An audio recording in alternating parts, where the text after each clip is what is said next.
बंदन पंकज बंदन सिमरो अंगद दुख निकंदन गुरु अमरदास हृदय नित त्याऊं हृदय नित त्याऊं श्री गुरु रामदास गुण गाऊं गुरु अर्जन विघ्नन के नाशक विघ्नन के नाशक श्री हर गोबिंद समत प्रकाशक श्री हर राय नमो कर जोरी नमो कर जोरी श्री हर कृष्ण मनाऊं गुरु तेग बहादुर परम कृपाला परम कृपाला श्री गुरु गोबिंद सिंह विशाला तरो तरा पर पुन पुन सीसा पुन पुन सीसा बंदो बार बार जगदीशा एक ओंकार सतगुरु तेह प्रसाद सच होए वाहिगुरु जी की फतेह है विघ्न विनाशन सोए वाहिगुरु जी की फतेह है विघ्न विनाशन सोए दोहरा निकसे जब हम बहर का दल पाछे सारा लड़ा सिंह पन चलता ही चमकार सिधारा वाहिगुरु जी का खालसा वाहिगुरु जी की फतेह। आओ गुरु प्यारे गुरु सवारे सतसंगी जनो रोजाना की तरह पातशाह जी की अपार किरपा बख्शिश का सदका पिछले पहरां के दीवान सजाते हुए आप जी गुरु चरणों विखे हाजरियां लवा रहे हो। आओ लड़ीवार इतिहास की कथा विचार नाल जुड़ना करिए जी। ਆਪਾਂ ਵਿਚਾਰਾ ਸਰਵਣ ਕਰ ਰਹੇ ਹਾਂ ਜਿਸ ਵੇਲੇ ਸਤਿਗੁਰੂ ਦੀਨੇ ਕਾਂਗੜ ਵਿੱਚ ਉਤਰੇ ਹਨ। ਇੱਥੇ ਲਖਮੀਰ ਸ਼ਮੀਰ ਹੋਰਾਂ ਨੇ ਬੜੀ ਸੇਵਾ ਕੀਤੀ ਹੈ ਤੇ ਇੱਥੇ ਹੀ ਇੱਕ ਦਿਨ ਵਿਚਾਰ ਚੱਲੀ ਵੀ ਆਪਾਂ ਕਿਉਂ ਨਾ ਔਰੰਗਜ਼ੇਬ ਨੂੰ ਹੀ ਖਤਮ ਕਰ ਦਈਏ। ਇਹ ਫੌਜਾਂ ਆਪੇ ਖਤਮ ਹੋ ਜਾਣਗੀਆਂ। ਧੰਨ ਗੁਰੂ ਗੋਬਿੰਦ ਸਿੰਘ ਜੀ ਕਹਿੰਦੇ ਕਿਵੇਂ ਕਰੀਏ, ਕਲਮ ਨਾਲ ਕਿ ਸ਼ਸਤਰ ਨਾਲ। ਸਿੰਘ ਕਹਿੰਦੇ ਮਹਾਰਾਜ ਕਲਮ ਨਾਲ ਹੋ ਸਕਦਾ, ਫਿਰ ਕੀ ਚਾਹੀਦਾ ਹੋਰ। ਕਹਿੰਦੇ ਠੀਕ ਆ, ਆਪਾਂ ਕਲਮ ਨਾਲ ਹੀ ਇਹਨੂੰ ਮਾਰਦੇ ਹਾਂ। ਫਿਰ ਪਾਤਸ਼ਾਹ ਜੀ ਨੇ ਉੱਥੇ ਬੈਠ ਕੇ ਇੱਕ ਜਫਰਨਾਮਾ ਲਿਖਿਆ ਜਿਸ ਨੂੰ ਆਪਾਂ ਪਿਛਲੇ ਦਿਨੀ ਕੁਝ ਸਰਵਣ ਕੀਤਾ ਸੀ। ਭਾਈ ਸਾਹਿਬ ਨੇ ਉਹ ਜਫਰਨਾਮੇ ਨੂੰ ਆਪਣੀ ਕਵਿਤਾ ਦੇ ਰੂਪ 'ਚ ਲਿਖਣਾ ਕੀਤਾ ਹੈ ਤੇ ਆਪਾਂ ਵਿਚਾਰਾਂ ਸਰਵਣ ਕਰ ਰਹੇ ਸੀਗੇ ਕਿ ਤੁਸੀਂ ਆਪਣੇ ਧਰਮ ਈਮਾਨ ਨੂੰ ਛੱਡ ਕੇ ਕੁਰਾਨ ਦੀਆਂ ਕਸਮਾਂ ਖਾ ਕੇ, ਹਿੰਦੂ ਪਹਾੜੀ ਰਾਜਿਆਂ ਨੇ ਗਊ ਦੀਆਂ ਕਸਮਾਂ ਖਾ ਕੇ, ਆਪਣੇ ਧਾਰਮਿਕ ਗ੍ਰੰਥਾਂ ਦੀਆਂ ਕਸਮਾਂ ਖਾ ਕੇ ਜਿਨ੍ਹਾਂ ਨੇ ਕਸਮਾਂ ਤੋੜੀਆਂ ਉਹਨਾਂ ਦਾ ਦਰਗਾਹ ਵਿੱਚ ਕੀ ਹਾਲ ਹੋਊ ਤੈਨੂੰ ਪਤਾ ਨਹੀਂ ਹੈਗਾ ਇਸ ਗੱਲ ਦਾ। ਔਰ ਤੁਸੀਂ ਕਸਮਾਂ ਖਾਧੀਆਂ ਕਿ ਤੁਸੀਂ ਅਨੰਦਪੁਰ ਦੇ ਕਿਲੇ ਨੂੰ ਛੱਡ ਜਾਓ, ਅਸੀਂ ਤੁਹਾਨੂੰ ਕੁਝ ਨਹੀਂ ਕਹਾਂਗੇ। ਪਰ ਜਦੋਂ ਹੀ ਅਸੀਂ ਕਿਲੇ 'ਚੋਂ ਬਾਹਰ ਨਿਕਲੇ ਤੇ 13 ਲੱਖਾਂ ਦੀ ਗਿਣਤੀ ਵਿੱਚ ਲਸ਼ਕਰ ਸਾਰਾ ਦਲ ਸਾਡੇ ਪਿੱਛੇ ਲੱਗ ਗਿਆ। ਔਰ ਸਾਡੇ ਭੁੱਖੇ ਭਾਣੇ ਸਿੰਘ ਜੋ ਪਿਛਲੇ ਕਾਫੀ ਸਮੇਂ ਤੋਂ ਲਗਭਗ ਭੁੱਖੇ ਰਹੇ ਸੀ ਕਿਉਂਕਿ ਤੁਸੀਂ ਸਾਡਾ ਦਾਣਾ ਪਾਣੀ ਵੀ ਅਨੰਦਪੁਰ ਦੇ ਕਿਲੇ ਜਾਣਾ ਬੰਦ ਕਰ ਦਿੱਤਾ ਸੀ, ਉਹ ਸਾਡੇ ਭੁੱਖੇ ਭਾਣੇ ਸਿੰਘ ਲੜਦੇ ਹੋਏ ਤੇਰੀਆਂ ਫੌਜਾਂ ਦੇ ਨਾਲ ਚਮਕੌਰ ਸਾਹਿਬ ਪਹੁੰਚੇ ਤੇ ਜਾ ਕੇ ਚਮਕੌਰ ਸਾਹਿਬ ਦੀ ਉਸ ਗੜੀ ਨੂੰ ਵੀ ਤੁਸੀਂ ਘੇਰਾ ਪਾਇਆ। ਭਾਵ ਕਿ ਤੁਸੀਂ ਕੋਈ ਨਿਆਂ ਨਹੀਂ ਕੀਤਾ, ਤੂੰ ਨਿਆਂ ਕਰਨ ਵਾਲਾ ਰਾਜਾ ਨਹੀਂ ਤੇ ਤੇਰੇ ਨਾਲ ਕਿਵੇਂ ਹੋਵੇਗੀ ਥੋੜ੍ਹਾ ਅੱਗੇ ਸੁਣ ਲਈਏ ਆਪਾਂ ਵੀ। ਤੇ ਜਿਸ ਤਰ੍ਹਾਂ ਪਾਤਸ਼ਾਹ ਨੇ ਜਫਰਨਾਮਾ ਲਿਖ ਕੇ ਔਰੰਗਜ਼ੇਬ ਨੂੰ ਤਾਨੇ ਮਿਹਣੇ ਮਾਰੇ ਆ ਤੇ ਲਾਹਣਤਾਂ ਪਾਈਆਂ ਹੈ। ਆਰੰਭ ਕਰੀਏ ਉਸ ਤੋਂ ਪਹਿਲਾਂ ਗੁਰੂ ਕਾ ਬਖਸ਼ਿਆ ਫਤਿਹ ਦਾ ਨਾਅਰਾ ਕਰੋ ਬੁਲੰਦ ਗੱਜ ਕੇ ਆਖੋ ਜੀ ਵਾਹਿਗੁਰੂ ਜੀ ਕਾ ਖਾਲਸਾ ਵਾਹਿਗੁਰੂ ਜੀ ਕੀ ਫਤਿਹ। ਦੋਹਰਾ ਨਿਕਸੇ ਜਬ ਹਮ ਬਹਿਰ ਕੋ ਦਲ ਪਾਛੇ ਸਾਰਾ।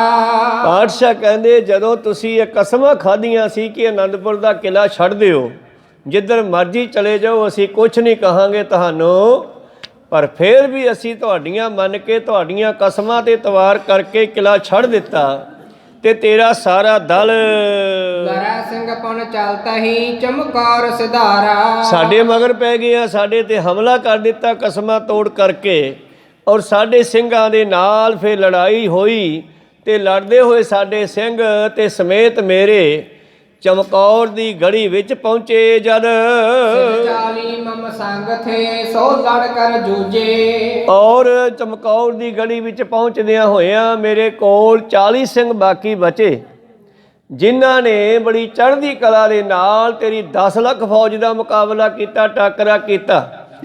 ਔਰ ਤੇਰੀਆਂ ਲੱਖਾਂ ਹੀ ਫੌਜਾਂ ਦਾ ਨੇਸਤੋ ਨਬੂਤ ਕਰਦੇ ਹੋਏ, ਤੇਰੀਆਂ ਫੌਜਾਂ ਨੂੰ ਖਤਮ ਕਰਦੇ ਹੋਏ ਮੇਰੇ 40 ਸਿੰਘ ਜੰਗ ਦੇ ਮੈਦਾਨ ਵਿੱਚ ਜੂਝ ਗਏ, ਪਰ ਹਾਰ ਨਹੀਂ ਮੰਨੀ। ਸਦਾਵੰਤ ਸੋ ਕਿਆ ਕਰ ਮੈਂ ਅੰਤ ਪਹੁੰਚੇ। ਜਿੰਨਾ ਕੀਤਾ ਉਹਨਾਂ ਨੇ ਬਹੁਤ ਕੀਤਾ, ਕਿਉਂਕਿ ਇੱਕ ਪਾਸੇ ਤੇਰੇ ਯੋਧੇ 10 ਲੱਖ ਫੌਜ ਜਿਹੜੇ ਚੰਗਾ ਭੋਜਨ ਖਾਂਦੇ ਸਨ, ਚੰਗੇ ਤਕੜੇ ਡਾਢੇ ਸਨ, ਤੇ ਦੂਜੇ ਪਾਸੇ ਚਾਡੇ 40 ਸਿੰਘ ਜਿਨ੍ਹਾਂ ਨੂੰ ਆਨੰਦਪੁਰ ਦੇ ਕਿਲੇ ਵਿੱਚ ਚੰਗਾ ਭੋਜਨ ਵੀ ਨਹੀਂ ਮਿਲਿਆ, ਕਿਉਂਕਿ ਤੇਰੀਆਂ ਫੌਜਾਂ ਨੇ ਘੇਰਾ ਪਾ ਕੇ ਆਨੰਦਪੁਰ ਸਾਹਿਬ ਨੂੰ ਸਾਡਾ ਬਾਹਰੋਂ ਜਾਣ ਵਾਲਾ ਦਾਣਾ ਪਾਣੀ ਖਰਚਾ ਵੀ ਖਤਮ ਬੰਦ ਕਰ ਦਿੱਤਾ ਸੀਗਾ।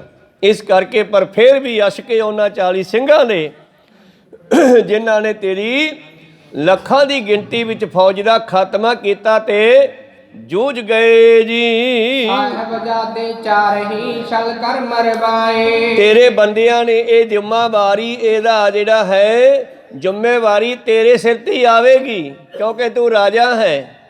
ਜਿਸ ਰਾਜੇ ਦੇ ਰਾਜ ਵਿੱਚ ਜਨਤਾ ਦੁਖੀ ਹੁੰਦੀ ਹੈ, ਚਾਹੇ ਜਨਤਾ ਨੂੰ ਦੁਖੀ ਕਰਨ ਵਾਲੇ ਉਹਦੇ ਵਜ਼ੀਰ ਹੋਣ, ਅਹਿਲਕਾਰ ਹੋਣ, ਸਿਪਾਹੀ ਹੋਣ, ਪਿਆਦੇ ਹੋਣ, ਪਰ ਉਹਦੀ ਜ਼ਿੰਮੇਵਾਰੀ ਰਾਜੇ ਤੇ ਜਾਂਦੀ ਹੈ। ਜਦ ਪੁੱਛਗਿੱਛ ਹੁੰਦੀ ਹੈ ਤੇ ਰਾਜੇ ਨੂੰ ਹੁੰਦੀ ਹੈ ਵੀ ਤੂੰ ਕੀ ਕੀਤਾ।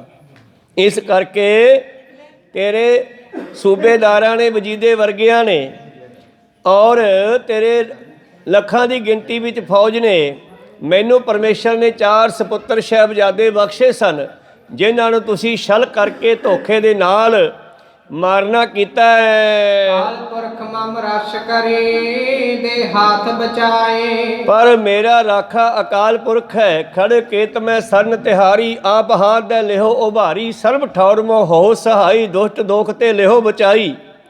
ਉਹ ਪਰਮੇਸ਼ਰ ਅਕਾਲ ਪੁਰਖ ਜਿਸ ਨੇ ਹੱਥ ਦੇ ਕੇ ਮੈਨੂੰ ਤੇਰੀ ਲੱਖਾਂ ਦੇ ਦਲ ਵਿੱਚੋਂ ਬਚਾ ਕੇ ਕੱਢ ਲਿਆ ਹੈ। ਦਾਦਾ ਪੋਛਣ ਹੋਏ ਗੋ ਖਾਲਕ ਦਰ ਜਾਵੇ। ਉਹ ਕੱਲ ਨੂੰ ਤੂੰ ਜਦੋਂ ਅੱਲਾ ਦੇ ਖੁਦਾ ਦੇ ਦਰ ਤੇ ਜਾਵੇਂਗਾ, ਕੱਲ ਨੂੰ ਜਦ ਪੇਸ਼ ਹੋਵੇਗਾ ਮੌਤ ਤੋਂ ਬਾਅਦ, ਤੇਰੀ ਰੂਹ ਨੂੰ ਧਰਮਰਾਜ ਦੇ ਜਮਦੂਤ ਲੈ ਕੇ ਜਾਣਗੇ ਅੱਲਾ ਦੇ ਕੋਲੇ, ਅਕਾਲ ਪੁਰਖ ਦੇ ਕੋਲੇ, ਔਰ ਤੈਨੂੰ ਪੁੱਛਣਗੇ ਵੀ ਤੈਨੂੰ ਰਾਜ ਕਰਨ ਦਾ ਸਮਾਂ ਦਿੱਤਾ, ਤੈਨੂੰ ਅਥਾਰਟੀ ਦਿੱਤੀ ਜਨਤਾ ਨੂੰ ਸੁੱਖ ਦੇਣ ਦੀ, ਪਰ ਤੂੰ ਉੱਥੇ ਜਾ ਕੇ ਕੀ ਕੀਤਾ। ਰਾਮਦਾਸ ਕਿਆ ਫੇੜਿਆ ਕੀ ਮੁਖੋ ਅਲਾਵੈ। ਔਰ ਤੈਨੂੰ ਪੁੱਛਿਆ ਜਾਊਗਾ, ਓਏ ਉਹਨਾਂ ਰਾਮ ਦੇ ਦਾਸਾਂ ਨੇ, ਰਾਮਦਾਸ ਭਾਵ ਗੁਰਸਿੱਖਾਂ ਨੇ, ਭਗਤਾਂ ਨੇ, ਪਰਮੇਸ਼ਰ ਦੇ ਪਿਆਰਿਆਂ ਨੇ, ਕਹਿਣ ਲੱਗੇ ਤੈਨੂੰ ਪੁੱਛਿਆ ਜਾਵੇਗਾ ਉਹਨਾਂ ਪਰਮੇਸ਼ਰ ਦੇ ਪਿਆਰਿਆਂ ਨੇ, ਰਾਮ ਦੇ ਭਗਤਾਂ ਨੇ, ਦਾਸਾਂ ਨੇ, ਓਏ ਤੇਰਾ ਕੀ ਗਵਾਇਆ ਸੀਗਾ, ਤੇਰਾ ਕੀ ਵਿਗਾੜਿਆ ਸੀ, ਜਿਨ੍ਹਾਂ ਦੇ ਉੱਤੇ ਤੂੰ ਇਸ ਤਰ੍ਹਾਂ ਕਤਲੇਆਮ ਕੀਤਾ, ਹਮਲਾ ਕੀਤਾ। ਜਦ ਪੁੱਛਿਆ ਜਾਵੇਗਾ ਕਿਆ ਜਵਾਬ ਤਬ ਦੇ ਹੋਗੇ ਤੁਮ ਕਰੀ ਅਨੀਤੀ। ਔਰ ਤੂੰ ਉੱਥੇ ਫਿਰ ਜਵਾਬ ਦੇਣ ਜੋਗਾ ਨਹੀਂ ਬਚੇਗਾ, ਉੱਥੇ ਧੌਣ ਨੀਵੀਂ ਕਰਕੇ ਖੜੇਗਾ। ਮੇਰੇ ਪ੍ਰੀਤਮ ਦਾ ਬਚਨ ਹੈ, ਬਿਰਖਾ ਹੇਠ ਸਭ ਜੰਤੀ ਇਕੱਠੇ, ਇੱਕ ਤੱਤੇ ਇੱਕ ਬੋਲਣ ਮਿੱਠੇ, ਅਸਤੀ ਅਦੋਤ ਭਇਆ ਉੱਠ ਚੱਲੇ, ਜਿਉਂ ਜਿਉਂ ਉਹਦ ਵਿਹਾਣੀਆਂ, ਪਾਪ ਕਰੇਦੜ ਸਰ ਪਰ ਮੁੱਠੇ। ਜਿਨ੍ਹਾਂ ਨੇ ਇੱਥੇ ਔਰੰਗਜ਼ੇਬ ਦੀ ਤਰ੍ਹਾਂ, ਅੱਜ ਦੇ ਵੀ ਰਾਜੇ ਐਸੇ ਹੈ, ਉਦੋਂ ਵੀ ਸਨ। ਇਹ ਦੋਨੇ ਹੀ ਗੁਰੂ ਪਿਆਰੋ ਪਾਰਟੀਆਂ ਚਲਦੀਆਂ ਆਉਂਦੀਆਂ, ਇੱਕ ਪਾਸੇ ਦੇਵਤਿਆਂ ਦੀ, ਇੱਕ ਪਾਸੇ ਦੈਂਤਾਂ ਦੀ। ਕੋਈ ਦੇਵਤੇ ਦੈਂਤ ਕੋਈ ਅਲੱਗ ਦੂਜੇ ਦੇਸ਼ ਦੇ ਲੋਕ ਨਹੀਂ, ਮੈਂ ਚੰਗੇ ਬੰਦਿਆਂ ਨੂੰ ਦੇਵਤੇ ਕਹਿ ਦਿਓ, ਮਾੜਿਆਂ ਨੂੰ ਦੈਂਤ ਕਹਿ ਦਿਓ। ਇਹ ਲੜਾਈ ਚਲਦੀ ਆਉਂਦੀ ਆ। ਮੇਰੇ ਪ੍ਰੀਤਮ ਜੀ ਕਹਿੰਦੇ, ਇੱਕ ਤੱਤੇ ਇੱਕ ਬੋਲਣ ਮਿੱਠੇ, ਅਸਤੀ ਅਦੋਤ ਭਇਆ ਉੱਠ ਚੱਲੇ, ਜਿਉਂ ਜਿਉਂ ਉਹਦ ਬਿਹਾਣੀਆਂ, ਪਾਪ ਕਰੇਦੜ ਸਰ ਪਰ ਮੁੱਠੇ, ਅਜਰਾਇਲ ਫੜੇ ਫਰ ਕੁੱਠੇ। ਤੇ ਫਿਰ ਉੱਥੇ ਕੀ ਹਿਸਾਬ ਲਿਆ ਜਾਵੇਗਾ, ਅਜਰਾਇਲ ਫੜੇ ਫੜ ਕੁੱਠੇ। ਉੱਥੇ ਫਿਰ ਕਹਿੰਦੇ ਲੇਖਾ ਮੰਗੇ ਬਾਣੀਆਂ, ਬਾਣੀਆ ਕੌਣ ਹੈ? ਮੁਲਾਜ਼ਮ। ਪਰਮੇਸ਼ਰ ਦਾ ਮੁਲਾਜ਼ਮ ਕੌਣ ਹੈ? ਧਰਮਰਾਜ, ਜਿਹਦੀ ਡਿਊਟੀ ਲਾਈ ਹੈ ਹਿਸਾਬ ਕਿਤਾਬ ਕਰਨ ਦੀ। ਜਦ ਉਹ ਹਿਸਾਬ ਲਵੇਗਾ ਫਿਰ ਦੱਸ ਤੂੰ ਕੀ ਜਵਾਬ ਦੇਵੇਂਗਾ? ਖਬਰਦਾਰ ਤੂੰ ਹੋਏ ਰਹਿਓ ਹਵੈ ਹੈ ਭੈ ਪੀਤੀ। ਔਰ ਤੂੰ ਖਬਰਦਾਰ ਨਹੀਂ ਹੋਇਆ, ਤੂੰ ਸੰਸਾਰ ਦੇ ਵਿੱਚ ਜਾ ਕੇ ਚੰਗਾ ਕੰਮ ਨਹੀਂ ਕੀਤਾ। ਖਬਰਦਾਰ ਹੋ ਕੇ ਰਹਿ, ਤੇਰੇ ਨਾਲ ਵੀ ਬਹੁਤ ਭਿਆਨਕ ਹੋਣ ਵਾਲੀ ਹੈ, ਤੇਰੇ ਨਾਲ ਬਹੁਤ ਭੈੜੀ ਹੋਣ ਵਾਲੀ ਹੈ। ਮਾਲਵੇ ਦੀ ਬੋਲੀ ਚ ਕਹਿ ਦਿਓ। ਕਾਲ ਕੀ ਦਰਗਾਹ ਮੈਂ ਹਾਂ ਦਾਵਨਗੀਰੀ। ਔਰ ਉਸ ਪਰਮੇਸ਼ਰ ਦੀ ਦਰਗਾਹ ਵਿੱਚ ਲੈਣਦਾਰ ਆਉਣਗੇ। ਮੈਂ ਦਾਵਾ ਕਰਨ ਵਾਲਾ ਹਾਂ, ਭਾਵ ਮੈਂ ਤੇਰੇ ਤੇ ਦਾਅਵੇਦਾਰ ਹੋਵਾਂਗਾ।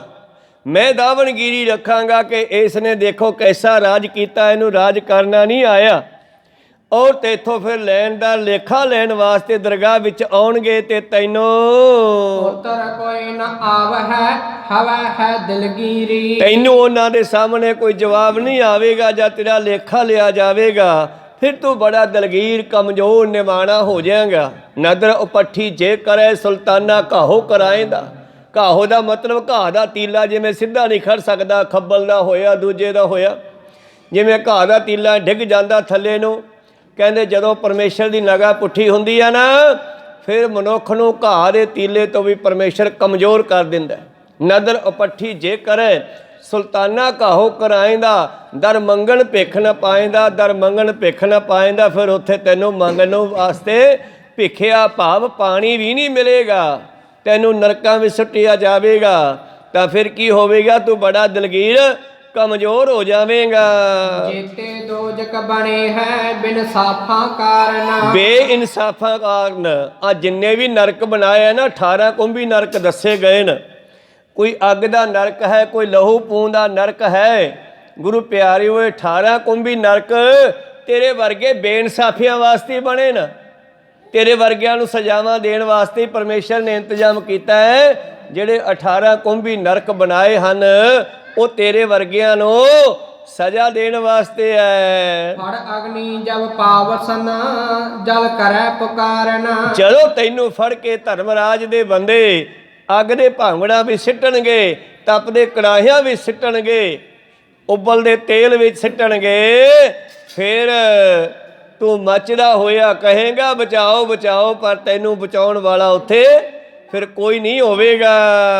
ਕਰਾਓ ਹੈ ਏਕ ਜਾ ਸਮ ਕੁਛ ਤਹਾਂ ਨ ਕਾਨੀ। ਉਸ ਪਰਮੇਸ਼ਰ ਦੇ ਦਰ ਤੇ ਕੋਈ ਵੱਡਾ ਛੋਟਾ ਨਹੀਂ। ਤੇ ਤੂੰ ਸੋਚੇ ਕਿ ਮੈਂ ਮਾਤਲੋਕ ਦਾ ਰਾਜਾ ਹਾਂ ਤੇ ਉੱਥੇ ਮੇਰੀ ਆਓ ਭਗਤ ਹੋਵੇਗੀ। ਉੱਥੇ ਰਾਜਾ ਤੇ ਕੰਗਾਲ, ਰੰਕ ਤੇ ਰਾਜੇ ਸਭ ਬਰਾਬਰ ਹਨ। ਉੱਥੇ ਨਿਆਂ ਹੁੰਦਾ ਸਹੀ ਤੇ ਤੇਰੇ ਨਾਲ ਨਿਆਂ ਉੱਥੇ ਕੀਤਾ ਜਾਵੇਗਾ। ਔਰ ਸਾਡਾ ਨਿਆਂ ਉੱਥੇ ਆਵੇਗਾ ਜਿਸ ਵੇਲੇ ਚੰਦੂ ਨੂੰ, ਜਹਾਂਗੀਰ ਨੂੰ ਪਤਾ ਲੱਗਿਆ ਵੀ ਚੰਦੂ ਨੇ 5ਵੇਂ ਪ੍ਰੀਤਮ ਗੁਰੂ ਅਰਜਨ ਦੇਵ ਜੀ ਨੂੰ ਸ਼ਹੀਦ ਕੀਤਾ ਹੈ। ਭਾਵੇਂ ਕਿ ਸਰਕਾਰਾਂ ਨੂੰ ਪਤਾ ਹੀ ਹੁੰਦਾ ਹੈ ਪਰ ਜਾਣਬੁੱਝ ਕੇ ਗੌਰ ਨਹੀਂ ਕਰਦੀਆਂ। ਇੱਥੇ ਕਿੰਨਾ ਕੁਝ ਹੋ ਰਿਹਾ। ਆਹ ਅੰਦੋਲਨ ਦੇ ਵਿੱਚ ਇੱਕ ਮੰਤਰੀ ਦੇ ਪੁੱਤਰ ਨੇ ਗੱਡੀ ਚੜਾ ਦਿੱਤੀ ਕਿਸਾਨਾਂ ਦੇ ਉੱਤੇ। ਕਿ ਉਹਨਾਂ ਰਾਜਿਆਂ ਨੂੰ ਪਤਾ ਨਹੀਂ, ਉਹਨਾਂ ਮੰਤਰੀਆਂ ਨੂੰ, ਉਹਨਾਂ ਵੱਡਿਆਂ ਨੂੰ ਪਤਾ ਨਹੀਂਗਾ ਵੀ ਸਾਡੇ ਬੱਚੇ ਕੀ ਕਰਦੇ ਫਿਰਦੇ ਆ? ਸਭ ਪਤਾ ਹੈ। ਚਲੋ ਖੈਰ, ਸਤਿਗੁਰਾਂ ਨੇ ਉਹ ਸਮਾਂ ਜ਼ਾਹਰ ਕੀਤਾ ਜਹਾਂਗੀਰ ਦੇ ਸਾਹਮਣੇ ਕਿਵੇਂ ਸਾਡੇ ਪਿਤਾ ਨੂੰ ਚੰਦੂ ਨੇ ਖਤਮ ਕੀਤਾ ਹੈ। ਔਰ ਇਸ ਦੀ ਜਿਹੜੀ ਜ਼ਿੰਮੇਵਾਰੀ ਆ ਰਾਜਾ ਸਾਹਿਬ ਤੇਰੇ ਤੇ ਵੀ ਆਉਂਦੀ ਆ। ਜਦ ਕੱਲ੍ਹ ਨੂੰ ਚੰਦੂ ਨਰਕਾਂ ਵਿੱਚ ਸਿੱਟਿਆ ਜਾਵੇਗਾ, ਤੈਨੂੰ ਵੀ ਸਿੱਟਿਆ ਜਾਵੇਗਾ। ਫਿਰ ਜਹਾਂਗੀਰ ਕੰਬਣ ਲੱਗਿਆ, ਡਰਨ ਲੱਗਿਆ, ਕਹਿੰਦਾ ਜੀ ਮੈਨੂੰ ਬਖਸ਼ ਦਿਓ, ਤੁਸੀਂ ਆਪਦੇ ਦੋਸ਼ੀ ਚੰਦੂ ਨੂੰ ਫੜ ਕੇ ਲੈ ਜਾਓ। ਪਾਤਸ਼ਾਹ ਕਹਿੰਦੇ ਅਸੀਂ ਇਹਦਾ ਕੀ ਕਰਨਾ ਹੈ? ਕਹਿੰਦੇ ਸਜ਼ਾ ਦੇ ਦਿਓ, ਮਾਰ ਦਿਓ, ਕੁੱਟ ਲਓ, ਜੋ ਮਰਜ਼ੀ ਕਰੋ। ਕਹਿੰਦੇ ਬਿਲਕੁਲ ਨਹੀਂ, ਇਹ ਸਜ਼ਾ ਇੱਥੇ ਪੂਰੀ ਨਹੀਂ ਹੁੰਦੀ। ਇਹ ਸਜ਼ਾ ਤਾਂ ਫਿਰ ਦਰਗਾਹ ਵਿੱਚ ਜਾ ਕੇ ਪੂਰੀ ਹੋਵੇਗੀ ਜਦੋਂ ਵਾਰ-ਵਾਰ ਨਰਕਾਂ ਵਿੱਚ ਸਿੱਟਿਆ ਜਾਵੇਗਾ। ਰਾਜਿਆ ਤੂੰ ਵੀ ਨਾਲ ਸ਼ਾਮਲ ਹੈ। ਰਾਜਾ ਕੰਬਣ ਲੱਗਿਆ, ਤੇਲੀਓ ਤੇਲੀ ਹੋ ਗਿਆ, ਮੁੜਕਾ ਆ ਗਿਆ, ਹੱਥ ਬੰਨ ਖੜਾ, ਕਹਿੰਦਾ ਜੀ ਮੈਨੂੰ ਬਖਸ਼ ਦਿਓ। 5-7 ਵਾਰੀ ਜਦੋਂ ਉਹਨੇ ਕਿਹਾ ਵੀ ਮੈਨੂੰ ਬਖਸ਼ ਦਿਓ, ਕਹਿੰਦੇ ਚੱਲ ਫਿਰ ਤੈਨੂੰ ਛੱਡ ਦਿੰਦੇ ਆ। ਚੱਲ ਬਈ, ਜਿਹੜੇ ਨਾਲ ਪਾਤਸ਼ਾਹ ਦੇ ਸਿੰਘ ਸਨ ਤਾਂ ਉਹਨਾਂ ਨੂੰ ਕਹਿਣ ਲੱਗੇ ਇਹਨੂੰ ਲੈ ਕੇ ਜਾਓ, ਫੜ ਕੇ ਮੁਸ਼ਕਾਂ ਮਾਰ ਕੇ। ਫਿਰ ਤੁਹਾਡੇ ਸਾਹਮਣੇ ਹੈ ਇਤਿਹਾਸ, ਚੰਦੂ ਨੂੰ ਕਿਵੇਂ ਸਜ਼ਾ ਦਿੱਤੀ ਗਈ ਤੇ ਉਹਦੀ ਸਜ਼ਾ ਇੱਥੇ ਹੀ ਪੂਰੀ ਨਹੀਂ ਹੋਈ, ਮਰਨ ਤੋਂ ਬਾਅਦ ਉਹ ਨਰਕਾਂ ਵਿੱਚ ਵੀ ਸਿੱਟਿਆ ਗਿਆ। ਖੈਰ ਮੇਰੇ ਪ੍ਰੀਤਮ ਜੀ ਕਹਿੰਦੇ ਉਸ ਦਰਗਾਹ ਦੇ ਵਿੱਚ ਰਾਜਾ ਤੇ ਰੰਕ ਬਰਾਬਰੀ ਹੈ। ਕੀੜੇ ਕੀ ਪਹਿਲੇ ਸੁਣੇ ਗਰਬਨ ਪਿਸ਼ਵਾਨੀ। ਔਰ ਉਹਦੇ ਦਰ ਦੇ ਉੱਤੇ ਕੀੜੀ ਭਾਵ ਨਿਵਾਣੇ ਦੀ ਬੇਨਤੀ ਪਹਿਲਾਂ ਸੁਣੀ ਜਾਂਦੀ ਹੈ। ਤੇਰੇ ਵਰਗੇ ਹੰਕਾਰੀਆਂ ਨੂੰ ਮਗਰੋਂ ਪੁੱਛਿਆ ਜਾਂਦਾ ਵੀ ਦੱਸ ਗੱਲ ਕੀ ਹੈ। ਪਾਤਸ਼ਾਹ ਦਾ ਬਚਨ ਹੈ ਆਪਣੇ ਸਵਈਆਂ ਦੇ ਵਿੱਚ, ਹਾਥੀ ਕੁੰਚਰ ਕੀ ਚੰਗਾਰ ਪਾਛੇ ਸੁਣੀਅਤ ਹੈ।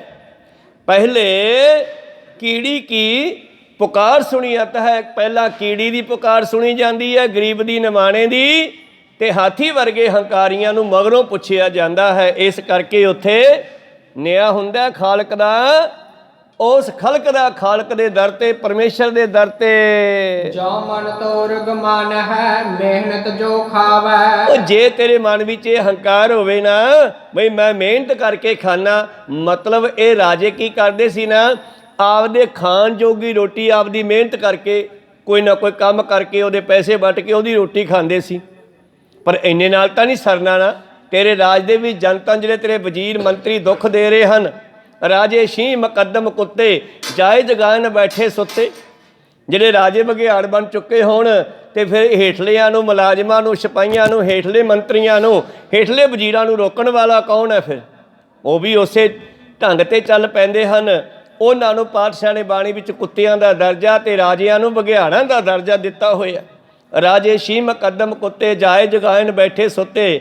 ਤੇ ਧੰਨ ਗੁਰੂ ਨਾਨਕ ਦੇਵ ਜੀ ਉੱਠ ਕੇ ਚੱਲੇ ਹਨ, 4 ਉਦਾਸੀਆਂ ਲਾਈਆਂ ਇਹੋ ਜਿਹੇ ਦੁਸ਼ਟ ਲੋਕਾਂ ਨੂੰ ਸਿੱਧੇ ਰਸਤੇ ਪਾਉਣ ਲਈ।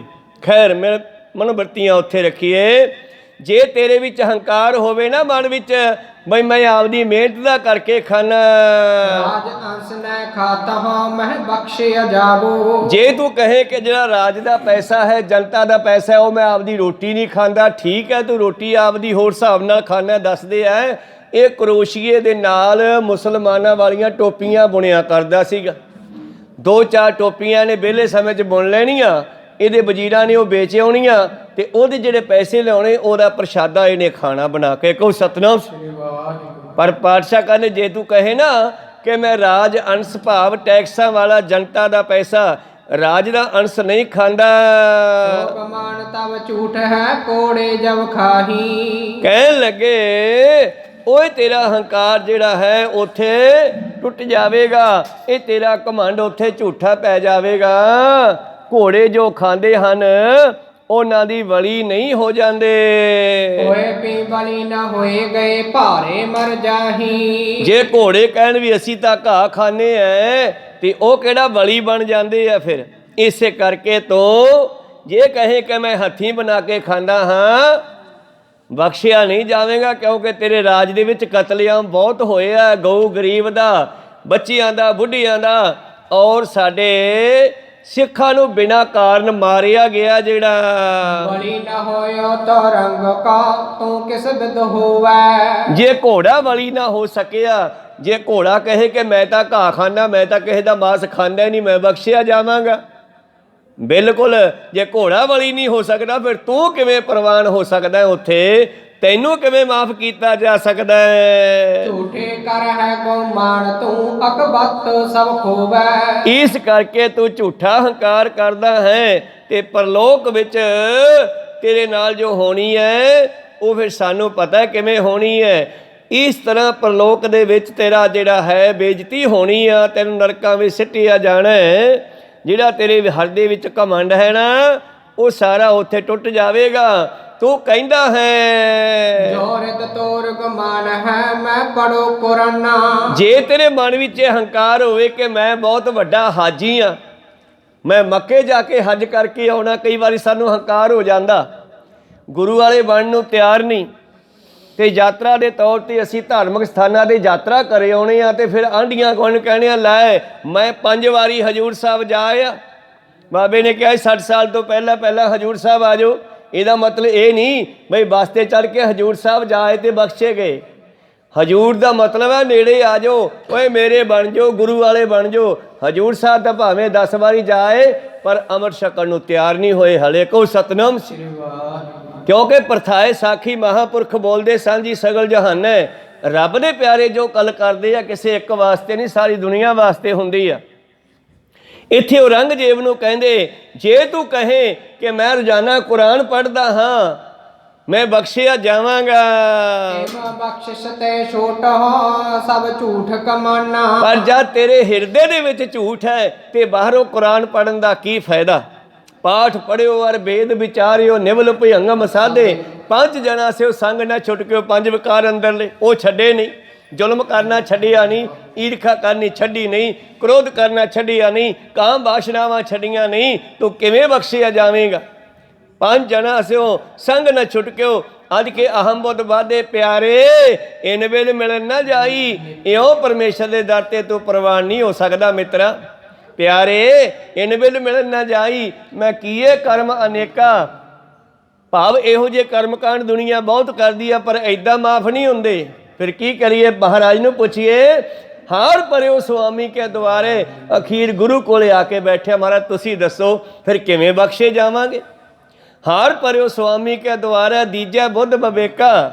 ਤੇ ਇਹ ਸ਼ਬਦ ਦੇ ਵੀ ਸਾਰੇ ਕਰਮਕਾਂਡ ਦਰਜ ਕਰਕੇ 5-6 ਪਦਿਆਂ ਵਿੱਚ ਅਖੀਰਲੇ ਪਦੇ ਵਿੱਚ ਲਿਖਦੇ ਹਨ ਸਾਧ ਸੰਗਤ ਹੈ ਸਿਰ ਕਰਮਨ ਕੇ ਕਰਮਾ, ਕਹੋ ਨਾਨਕ ਤਿਸ ਭਇਓ ਪ੍ਰਾਪਤ ਜਿਸ ਪੁਰਬ ਲਿਖੇ ਕਾ ਲੈਣਾ। ਜਿਹਦੇ ਵੱਡੇ ਭਾਗ ਹੁੰਦੀ ਹੈ ਸਤਸੰਗ ਨਾਲ ਜੁੜਦਾ ਹੈ, ਸਤਸੰਗ ਵਿੱਚ ਆ ਕੇ ਸੱਚ ਨਾਲ ਜੁੜਦਾ ਹੈ, ਸੱਚ ਨੂੰ ਆਪਣੇ ਹਿਰਦੇ ਵਿੱਚ ਗ੍ਰਹਿਣ ਕਰਦਾ ਹੈ। ਸੁਣਿਆ ਮੰਨਿਆ ਮਨ ਕੀਤਾ ਭਾਓ, ਫਿਰ ਅੰਤਰਗਤ ਤੀਰਥ ਮਲ ਜਾ ਨਹਾਓ, ਫਿਰ ਬਾਹਰਲੇ ਤੀਰਥਾਂ ਦੇ ਜਾਣ ਦੀ ਲੋੜ ਨਹੀਂ ਪੈਣੀ, ਅੰਦਰ ਹੀ ਤੀਰਥ ਬਣ ਜਾਣਾ।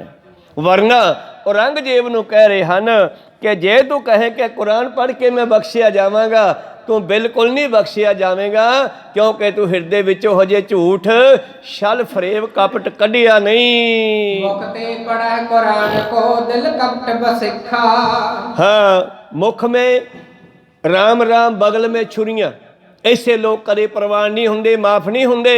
तू मूँह तो कुरान पढ़दा होएगा पर हिरदे विच कपट रखिया होया है। अमलाबाज न बख्शी है गिन मन में देखा। थोड़ा अंदर झाती मार के देख कि तू की छपट नूं छल फरेब नूं छड़ दिता है। वेख आपदी अंदर झाती मार के, अमलों तो बगैर नहीं बख्शिया जाना। पातशाह जी का एक फकीरां दा एक रब दे प्यारियां दा बचन है, सुन आलमा इल्मा बाझों ना होण नवेड़े। बंदे नूं इलम बहुत आ गया, ज्ञान बहुत आ गया, सुन सुन के बड़ा सियाणा हो गया गल्ली बाती, पर जे उन्हां चीज़ां नूं हिरदे विच नहीं वसाउंदा फिर उहदा कदी भी नबेड़ा नहीं हुंदा, माफ़ी नहीं हुंदी। औरंगजेब नूं कहंदे तूं अमल नहीं करदा कुरान दे शब्दां ते। सानूं भी हुक्म है ना कि बाणी दे उत्ते अमल करना, जो बाणी सानूं कहंदी है असीं भी अमल करिए। उसे तरह ही उहनूं कहंदे तेरी कुरान तेरे कोले है मुहम्मद साहब दी लिखत, तू उसनूं पढ़दा भावें रोज़ है पर अमल नहीं करदा। अमला बाज ने बख्शी है गिन मन में देखा। झाती मार के देख मन विच। ले कुरान बस दगर परसो बली न थिया। कहन लगे दगर नामे पंछी दे परां दे उत्ते कुरान लिखिया सी। एक जानवर होया कोई उन्हां दा, ਉਹਦੇ ਸਰੀਰ ਦੇ ਅੰਗਾਂ ਦੇ ਉੱਤੇ ਕੁਰਾਨ ਦੇ ਸ਼ਬਦ ਲਿਖੇ ਹੋਏ ਸਨ, ਪਰ ਉਹ ਬਲੀ ਭਾਵ ਪੈਗੰਬਰ ਥੋੜਾ ਹੋ ਗਿਆ, ਉਹ ਪੰਛੀ ਹੀ ਰਿਹਾ। ਇਸ ਕਾਰਨ ਜੇ ਮਨੁੱਖ ਕੇਵਲ ਮੂੰਹ ਨਾਲ ਪੜ੍ਹ ਲੈਂਦਾ ਪਰ ਉਹ 'ਤੇ ਅਮਲ ਨਹੀਂ ਕਰਦਾ, ਉਹ ਕਦੇ ਵੀ ਬਲੀ ਪੈਗੰਬਰ ਪੀਰ ਭਾਵ परमेश्वर के दर ते प्रवान नहीं हो सकता। बड़ी जान बड़ आप को किम गर्भत हिया। ਉਹਦੇ मन विच ਇਹ हंकार हो गया कि मेरे तां परां दे उत्ते कुरान दे अखर लिखे हुए हैं। जिस तरह गुरु प्यारो कृष्ण जी ने पांडवां नूं इस तरह दियां कई चीज़ां दिखाईयां सन। एक वारी उन्हां नूं दिखाया कि 3 खूह है, एक खूह का जिहड़ा पानी है वो निकलदा उछल के नाल लगवें खूह नूं छड्ड के तीजे च पै रिहा। पाने पुछया जी इहदा की मतलब है? वो कहंदे ऐसा समा आवेगा कि लोग आपदे नूं छड्ड के परायां दे नाल वरतणगे। कहो सतनाम श्री वाहिगुरू। फिर उन्हां ने एक दिन मोर एक पंछी विखाया। गुरु प्यारिओ चिट्टा हंस ते हंस दे सारे कंभां उत्ते पैरां उत्ते परमेश्वर का नाम लिखिया होया है, पर उस हंस नूं उन्हां ने कीड़े खांदा विखाया। कहन लगे जी इहदा की मतलब है? कहंदे ऐसे लोग होणगे आउण वाले कलयुग के समय च, बाहरों तां संत कहाउणगे पर अंदरों जिहड़े ओह खोटे होणगे। ਅੰਦਰੋਂ ਮਨ ਕਰਕੇ ਉਹਨਾਂ ਦਾ ਭੋਜਨ, ਉਹਨਾਂ ਦਾ ਖਾਣਾ, ਉਹਨਾਂ ਦਾ ਖਾਣ ਪਾਣੀ, ਉਹਨਾਂ ਦਾ ਚਾਲ ਚੱਲਣ ਚੰਗਾ ਨਹੀਂ ਹੋਵੇਗਾ। ਦਿਖਾਵੇ ਵਿੱਚ ਆਪਣੇ ਆਪ ਨੂੰ ਸੰਤ ਵਿਖਾਉਣਗੇ। ਅਤੇ ਇਸ ਗੱਲ ਨੂੰ ਕਬੀਰ ਸਾਹਿਬ ਜੀ ਨੇ ਵੀ ਫੀਲ ਕੀਤਾ, ਅਨੁਭਵ ਕੀਤਾ, ਦੇਖਿਆ, ਅਤੇ ਉਹਨਾਂ ਨੇ ਆਪਣੀ ਬਾਣੀ ਵਿੱਚ ਲਿਖ ਦਿੱਤਾ, ਗਲੀ ਜਿੰਨਾ ਜਪ ਮਾਲੀਆਂ ਲੋਟੇ ਹੱਥ ਨੇ ਬੱਗ, ਓਏ ਹਰ ਕੇ ਸੰਤ ਨਾ ਆਖੀਐ ਬਨਾਰਸ ਕੇ ਠੱਗ। ਬਹੁਤ ਸਾਰੇ ਲੋਕਾਂ ਨੇ ਧਰਮ ਦਾ ਬਾਣਾ ਲੋਕਾਂ ਨੂੰ ਲੁੱਟਣ ਵਾਸਤੇ ਪਾਇਆ ਹੋਇਆ। ਕੋ ਸਤਨਾਮ ਸੀ। ਇਹ ਗੱਲ ਕਵੀ ਆਪਣੇ ਕ੍ਰਿਸ਼ਨ ਜੀ ਨੇ ਪਾਂਡਵਾਂ ਨੂੰ ਕੋਈ ਚੀਜ਼ਾਂ ਦਿਖਾਈਆਂ ਇਸ ਤਰ੍ਹਾਂ ਦੀਆਂ। ਸਤਿਗੁਰੂ ਨਾਨਕ ਦੇਵ ਜੀ ਨੇ ਗੁਰੂ ਅੰਗਦ ਦੇਵ ਜੀ ਨੂੰ ਇਹ ਚੀਜ਼ ਦਿਖਾਈ ਸੀ। ਖੈਰ ਮਨੋਬਿਰਤੀਆਂ ਉੱਥੇ ਰੱਖੀਏ। ਸਤਿਗੁਰੂ ਪਾਤਸ਼ਾਹ ਜੀ ਕਹਿੰਦੇ ਜੇ ਕੁਰਾਨ ਦੇ ਸ਼ਬਦ ਕਿਸੇ ਪੰਛੀ ਦੇ ਖੰਭਾਂ ਉੱਤੇ ਲਿਖੇ ਜਾਣ ਤਾਂ ਉਹ ਪੰਛੀ ਪੈਗੰਬਰ ਥੋੜ੍ਹਾ ਹੀ ਹੋ ਜਾਂਦਾ, ਪਰ ਹੰਕਾਰ ਹੋ ਜਾਂਦਾ ਬੰਦੇ ਨੂੰ ਕਿ ਮੈਂ ਬਹੁਤ ਵੱਡਾ ਗਿਆਨੀ ਹਾਂ, ਮੈਂ ਬਹੁਤ ਵੱਡਾ ਪੰਡਿਤ ਹਾਂ। ਪੰਡਿਤ ਜਾਤ ਨਹੀਂ ਹੈ, ਗਿਆਨੀ ਵੀ ਜਾਤ ਨਹੀਂ ਹੈ। ਗਿਆਨੀ ਜ਼ਿਮੀਂਦਾਰ ਵੀ, ਜ਼ਿਮੀਂਦਾਰ ਦਾ ਬੱਚਾ ਵੀ ਹੋ ਸਕਦਾ ਹੈ, ਕਿਸੇ ਨਾਈਆਂ ਦਾ ਬੱਚਾ ਵੀ ਗਿਆਨੀ ਹੋ ਸਕਦਾ ਹੈ, ਕਿਸੇ ਦਾ ਵੀ ਹੋ ਸਕਦਾ ਹੈ। ਭਗਤ ਰਵਿਦਾਸ ਜੀ ਚਮਿਆਰਾਂ ਦੇ ਘਰ ਵਿੱਚ ਪੈਦਾ ਹੋ ਕੇ ਬਹੁਤ ਮਹਾਨ ਸੰਤ ਹੋਏ ਹਨ। ਭਗਤ ਕਬੀਰ ਸਾਹਿਬ ਜੀ ਜੁਲਾਹਿਆਂ ਦੇ ਘਰੇ ਪੈਦਾ ਹੋ ਕੇ ਮਹਾਨ ਸੰਤ ਹੋਏ ਹਨ, ਭਗਤ ਹੋਏ ਹਨ। ਇੱਥੇ ਜਾਤ ਦੀ ਗੱਲ ਨਹੀਂ। ਪੰਡਿਤ ਦਾ ਅਰਥ ਵੀ ਇਹੀ ਹੈ, ਪੰਡਿਤ ਵੀ ਕੋਈ ਜਾਤ ਨਹੀਂ ਹੈ। ਪੰਡਿਤ ਉਹਨੂੰ ਕਿਹਾ ਜਾਂਦਾ ਸੀ ਜਿਹੜਾ ਵੇਦਾਂ ਦੇ ਸ਼ਬਦਾਂ ਨੂੰ, ਵੇਦਾਂ ਦੀ ਬਾਣੀ ਨੂੰ ਆਪਣੇ ਦਿਮਾਗ ਦੇ ਵਿੱਚ ਯਾਦ ਕਰ ਲੈਂਦਾ ਸੀ, ਰਟਨ ਕਰਦਾ ਸੀ, ਗਿਆਨ ਹੋ ਜਾਂਦਾ ਜਿਹਨੂੰ ਵੇਦਾਂ ਦਾ, ਉਹਨੂੰ ਪੰਡਿਤ ਕਹਿੰਦੇ ਸੀ। ਅੱਜ ਅਸੀਂ ਉਹਨੂੰ ਗਿਆਨੀ ਕਹਿ ਹਾਂ। ਦੋਨਾਂ ਸ਼ਬਦਾਂ ਦਾ ਇੱਕੋ ਹੀ ਅਰਥ ਬਣਦਾ। ਤੋ ਇਸ ਤਰ੍ਹਾਂ ਸਤਿਗੁਰੂ ਪਾਤਸ਼ਾਹ ਜੀ ਔਰੰਗਜ਼ੇਬ ਨੂੰ ਆਪਣੇ ਜ਼ਫਰਨਾਮੇ ਦੇ ਵਿੱਚ ਲਿਖਦੇ ਹਨ ਕਿ ਜੇ ਕੋਈ ਪੰਛੀ ਦੇ ਖੰਭਾਂ ਦੇ ਉੱਤੇ ਲਿਖਿਆ ਜਾਵੇ ਕੁਰਾਨ ਦੇ ਸ਼ਬਦ ਤੇ ਉਹ ਪੰਛੀ ਪੀਰ ਨਹੀਂ ਹੋ ਜਾਂਦਾ, ਉਹਨੂੰ ਹੰਕਾਰ ਜ਼ਰੂਰ ਹੋ ਸਕਦਾ। ਇਹ ਉਦਾਹਰਨ ਹੈ ਪੰਛੀ ਦੀ, ਤਾਂ ਬੰਦੇ ਦੀ ਉਦਾਹਰਨ ਹੈ ਕਿ ਬੰਦਾ ਸਾਰੇ ਧਾਰਮਿਕ ਗ੍ਰੰਥਾਂ ਨੂੰ ਮੂੰਹ ਜ਼ਬਾਨੀ ਯਾਦ ਕਰ ਲਵੇ। ਕਰ ਹੀ ਲਿਆ ਸੀ ਨਾ ਰਾਵਣ ਨੇ, ਪਰ ਅਖੀਰ ਤੇ ਉਹਦੀ ਮੌਤ ਦਾ ਕਾਰਨ ਕਿਸੇ ਦੀ ਇਸਤਰੀ ਨੂੰ ਚੱਕ ਕੇ ਲਿਜਾਣਾ ਬਣਿਆ। ਕੋਈ ਸਤਨਾਮ ਸ੍ਰੀ ਵਾਹਿਗੁਰੂ। ਭਾਵੇਂ ਕਿ ਇਸ ਦੇ ਵਿੱਚ ਬਹੁਤ ਸਾਰੀਆਂ ਕਹਾਣੀਆਂ ਨਿਕਲਣਗੀਆਂ ਅੱਗੇ ਚੱਲ ਕੇ, ਪਰ ਚਲੋ ਖੈਰ ਆਪਾਂ ਗੱਲ ਕਰਦੇ ਹਾਂ ਕਿ ਅੱਜ ਦੇ ਬਹੁਤ ਸਾਰੇ ਸਾਧ ਜੇਲ੍ਹਾਂ ਵਿੱਚ ਬੈਠੇ ਹੈ। ਕਾਰਨ ਕੀ ਸੀਗਾ? ਬਾਹਰੋਂ ਸਾਧ ਕਹਾਉਂਦੇ ਸੀ ਪਰ ਅੰਦਰੋਂ ਉਹ ਵਿਗੜੇ ਹੋਏ ਸਨ, ਉਹਨਾਂ ਦੇ ਕਰਮ ਮਾੜੇ ਸਨ। ਜਦੋਂ ਉਹਨਾਂ ਦੇ ਕਰਮ ਜਗ ਜ਼ਾਹਰ ਹੋਏ ਤੇ ਅੱਜ ਉਹ ਜੇਲ੍ਹਾਂ 'ਚ ਬੈਠੇ ਆ। ਕੋਈ ਸਤਨਾਮ ਸ੍ਰੀ ਵਾਹਿਗੁਰੂ। ਕਾਰਨ ਪਾਤਸ਼ਾਹ ਜੀ ਇਹੀ ਕਹਿ ਰਹੇ ਹਨ ਕਿ ਰਾਜੇ ਆ ਤੂੰ ਸੋਚਦਾ ਕਿ ਮੈਂ ਆਪਦੇ ਹੱਥੀਂ ਮੁਸਲਮਾਨਾਂ ਦੀਆਂ ਟੋਪੀਆਂ ਕਰੋਸ਼ੀ ਨਾਲ ਬਣਾ ਕੇ ਵੇਚ ਕੇ ਉਹਦੀ ਰੋਟੀ ਖਾਣਾ, ਮੈਂ ਰਾਜ ਦਾ ਪੈਸਾ ਨਹੀਂ ਖਾਂਦਾ ਗਾ, ਮੈਂ ਬਖਸ਼ਿਆ ਜਾਵਾਂਗਾ। ਜੇ ਤੂੰ ਸੋਚਦਾ ਮੈਂ ਕੁਰਾਨ ਪੜ੍ਹਦਾ ਰੋਜ਼ਾਨਾ, ਮੈਂ ਰੋਜ਼ਾਨਾ ਮੱਕੇ ਯਾਤਰਾ ਕਰਕੇ ਆਉਣਾ ਆਪਣੀ ਅਧਿਆਤਮਿਕ ਸ਼ਕਤੀ ਦੇ ਨਾਲ, ਮੈਂ ਬਖਸ਼ਿਆ ਜਾਵਾਂਗਾ, ਬਿਲਕੁਲ ਨਹੀਂ ਬਖਸ਼ਿਆ ਜਾਵੇਗਾ। ਬੜੀ ਜਾਨ ਬੜੇ ਆਪ ਕੋ ਇਮ ਗਰਬਤ ਹੀਆ। ਹਾਂ, ਤੇਰੇ ਅੰਦਰ ਹੰਕਾਰ ਬਹੁਤ ਹੋ ਗਿਆ ਕਿ ਮੈਂ ਬਹੁਤ ਧਰਮੀ ਹਾਂ ਔਰ ਮੈਂ ਬਹੁਤ ਚੰਗਾ ਕੰਮ ਕਰ ਰਿਹਾ ਕਿ ਸਾਰੇ ਸੰਸਾਰ ਨੂੰ ਮੁਸਲਮਾਨ ਬਣਾਉਣ 'ਤੇ ਲੱਗਿਆ ਹੋਇਆ। ਇਹ ਤੇਰੀ ਗਲਤ ਸੋਚ ਹੈ। ਜਿੱਥੇ ਜਿੱਥੇ ਪਰਮੇਸ਼ਰ ਨੇ ਜਿਵੇਂ ਜਿਵੇਂ ਪੈਦਾ ਕੀਤੀ ਆ ਉਵੇਂ ਠੀਕ ਹੈ। ਇਸੇ ਵਿਸ਼ੇ 'ਤੇ ਕੱਲ੍ਹ ਆਪਾਂ ਦਿਹਾੜਾ ਮਨਾਇਆ ਧੰਨ ਗੁਰੂ ਤੇਗ ਬਹਾਦਰ ਮਹਾਰਾਜ ਜੀ ਦਾ। ਉਹਨਾਂ ਨੇ ਵੀ ਜਾ ਕੇ ਇਹਨੂੰ ਇਹੀ ਸਮਝਾਇਆ ਸੀਗਾ ਬਈ ਤੂੰ ਇਹ ਜਿੱਦ ਛੱਡ ਦੇ।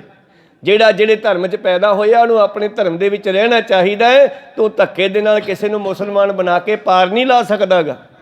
ਅੱਜ ਵੀ ਬਹੁਤ ਸਾਰੇ ਐਸੇ ਰਾਜੇ ਹਨ ਜਿਹੜੇ ਸੋਚਦੇ ਆ ਸ਼ਾਇਦ ਸਾਡਾ ਧਰਮ ਸਭ ਤੋਂ ਚੰਗਾ ਹੈ ਅਤੇ ਅਸੀਂ ਸੰਸਾਰ ਨੂੰ ਆਪਣੇ ਧਰਮ ਦੇ ਵਿੱਚ ਕਨਵਰਟ ਕਰ ਦਈਏ।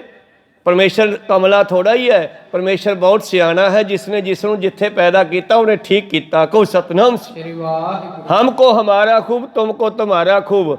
ਇੱਕ ਮੁਸਲਮਾਨ ਵੀਰ ਨੇ ਗੁਰੂ ਗੋਬਿੰਦ ਸਿੰਘ ਜੀ ਨੂੰ ਕਿਹਾ ਸੀਗਾ ਮਹਾਰਾਜ ਧਰਮ ਤੁਹਾਡਾ ਚੰਗਾ ਕਿ ਸਾਡਾ ਚੰਗਾ ਹੈ? ਅਤੇ ਪਾਤਸ਼ਾਹ ਦਾ ਬੜਾ ਸਿੰਪਲ ਜਿਹਾ ਜਵਾਬ ਸੀ, ਸਿੱਧਾ ਜਿਹਾ ਸੌਖਾ ਜਿਹਾ, ਹਮ ਕੋ ਹਮਾਰਾ ਖੂਬ, ਤੁਮ ਕੋ ਤੁਮਾਰਾ ਖੂਬ। ਤੁਸੀਂ ਆਪਣੇ ਧਰਮ ਦੇ ਵਿੱਚ ਰਹੋ ਔਰ ਅਸੀਂ ਆਪਣੇ ਧਰਮ ਵਿੱਚ ਰਹੀਏ। ਬਾਬੇ ਨਾਨਕ ਨੇ ਸ਼ਮਸ਼ਾਨ ਘਾਟ ਦੇ ਵਿੱਚ ਬੈਠ ਕੇ 3 ਮਹੀਨੇ ਉੱਥੇ ਬੈਠਣਾ ਕੀਤਾ। ਪਹਿਲਾਂ ਬਾਬੇ ਪਾਇਆ ਬਖਸ਼ਦਰ, ਪਿੱਛੋਂ ਦੇ ਫਿਰ ਘਾਲ ਕਮਾਈ, ਰੇਤ ਅੱਕ ਆਹਾਰ ਕਰ, ਰੋੜਾਂ ਦੀ ਗੁਰ ਕਰੀ ਵਿਛਾਈ, ਭਾਰੀ ਕਰੀ ਤਪੱਸਿਆ, ਵੱਡੇ ਭਾਗ ਹਰਸਿਓ ਬਣੇ ਆਈ, ਬਾਬਾ ਦੇਖਿਆ ਧਿਆਨ ਤਰ ਜਲਤੀ ਸਭ ਪ੍ਰਿਥਵੀ ਦਿਸਿਆਈ। ਤਾਂ ਉੱਥੇ ਪਾਤਸ਼ਾਹ ਕਹਿ ਰਹੇ ਸੀ ਇੱਕ ਬਚਨ, ਨਾ ਕੋ ਹਿੰਦੂ ਨਾ ਕੋ ਮੁਸਲਮਾਨ। ਜਦ ਇਹ ਗੱਲ ਸੁਲਤਾਨਪੁਰ ਦੇ ਕਾਜ਼ੀਆਂ ਨੂੰ ਮੌਲਾਨਾ ਪਤਾ ਲੱਗੀ, ਉਹਨੇ ਸ਼ੰਕਾ ਕੀਤਾ, ਜਾ ਕੇ ਪੁੱਛਿਆ ਵੀ ਤੁਸੀਂ ਇਹ ਕਿਉਂ ਕਹਿੰਦੇ ਹੋ ਵੀ ਨਾ ਕੋ ਹਿੰਦੂ ਨਾ ਕੋ ਮੁਸਲਮਾਨ, ਕੀ ਸਾਰੇ ਇੱਕੋ ਹੀ ਆ? ਕਹਿੰਦੇ ਨਹੀਂ, ਮੈਂ ਇਹ ਕਹਿ ਰਿਹਾ ਕਿ ਹਿੰਦੂ ਵੀ ਆਪਣੇ ਧਰਮ ਤੇ ਪੱਕਾ ਨਹੀਂ, ਮੁਸਲਮਾਨ ਆਪਣੇ ਧਰਮ ਤੇ ਪੱਕਾ ਨਹੀਂ। ਖੱਤਰੀਆਂ ਤੇ ਧਰਮ ਛੋੜਿਆ, ਮਲੇਸ਼ ਭਾਖਿਆ ਗਈ, ਸ੍ਰੇਸ਼ਟ ਸਭ ਇੱਕ ਵਰਨ ਹੋਈ, ਧਰਮ ਕੀ ਗਤ ਰਹੀ, ਧਰਮ ਖੜ ਗਿਆ।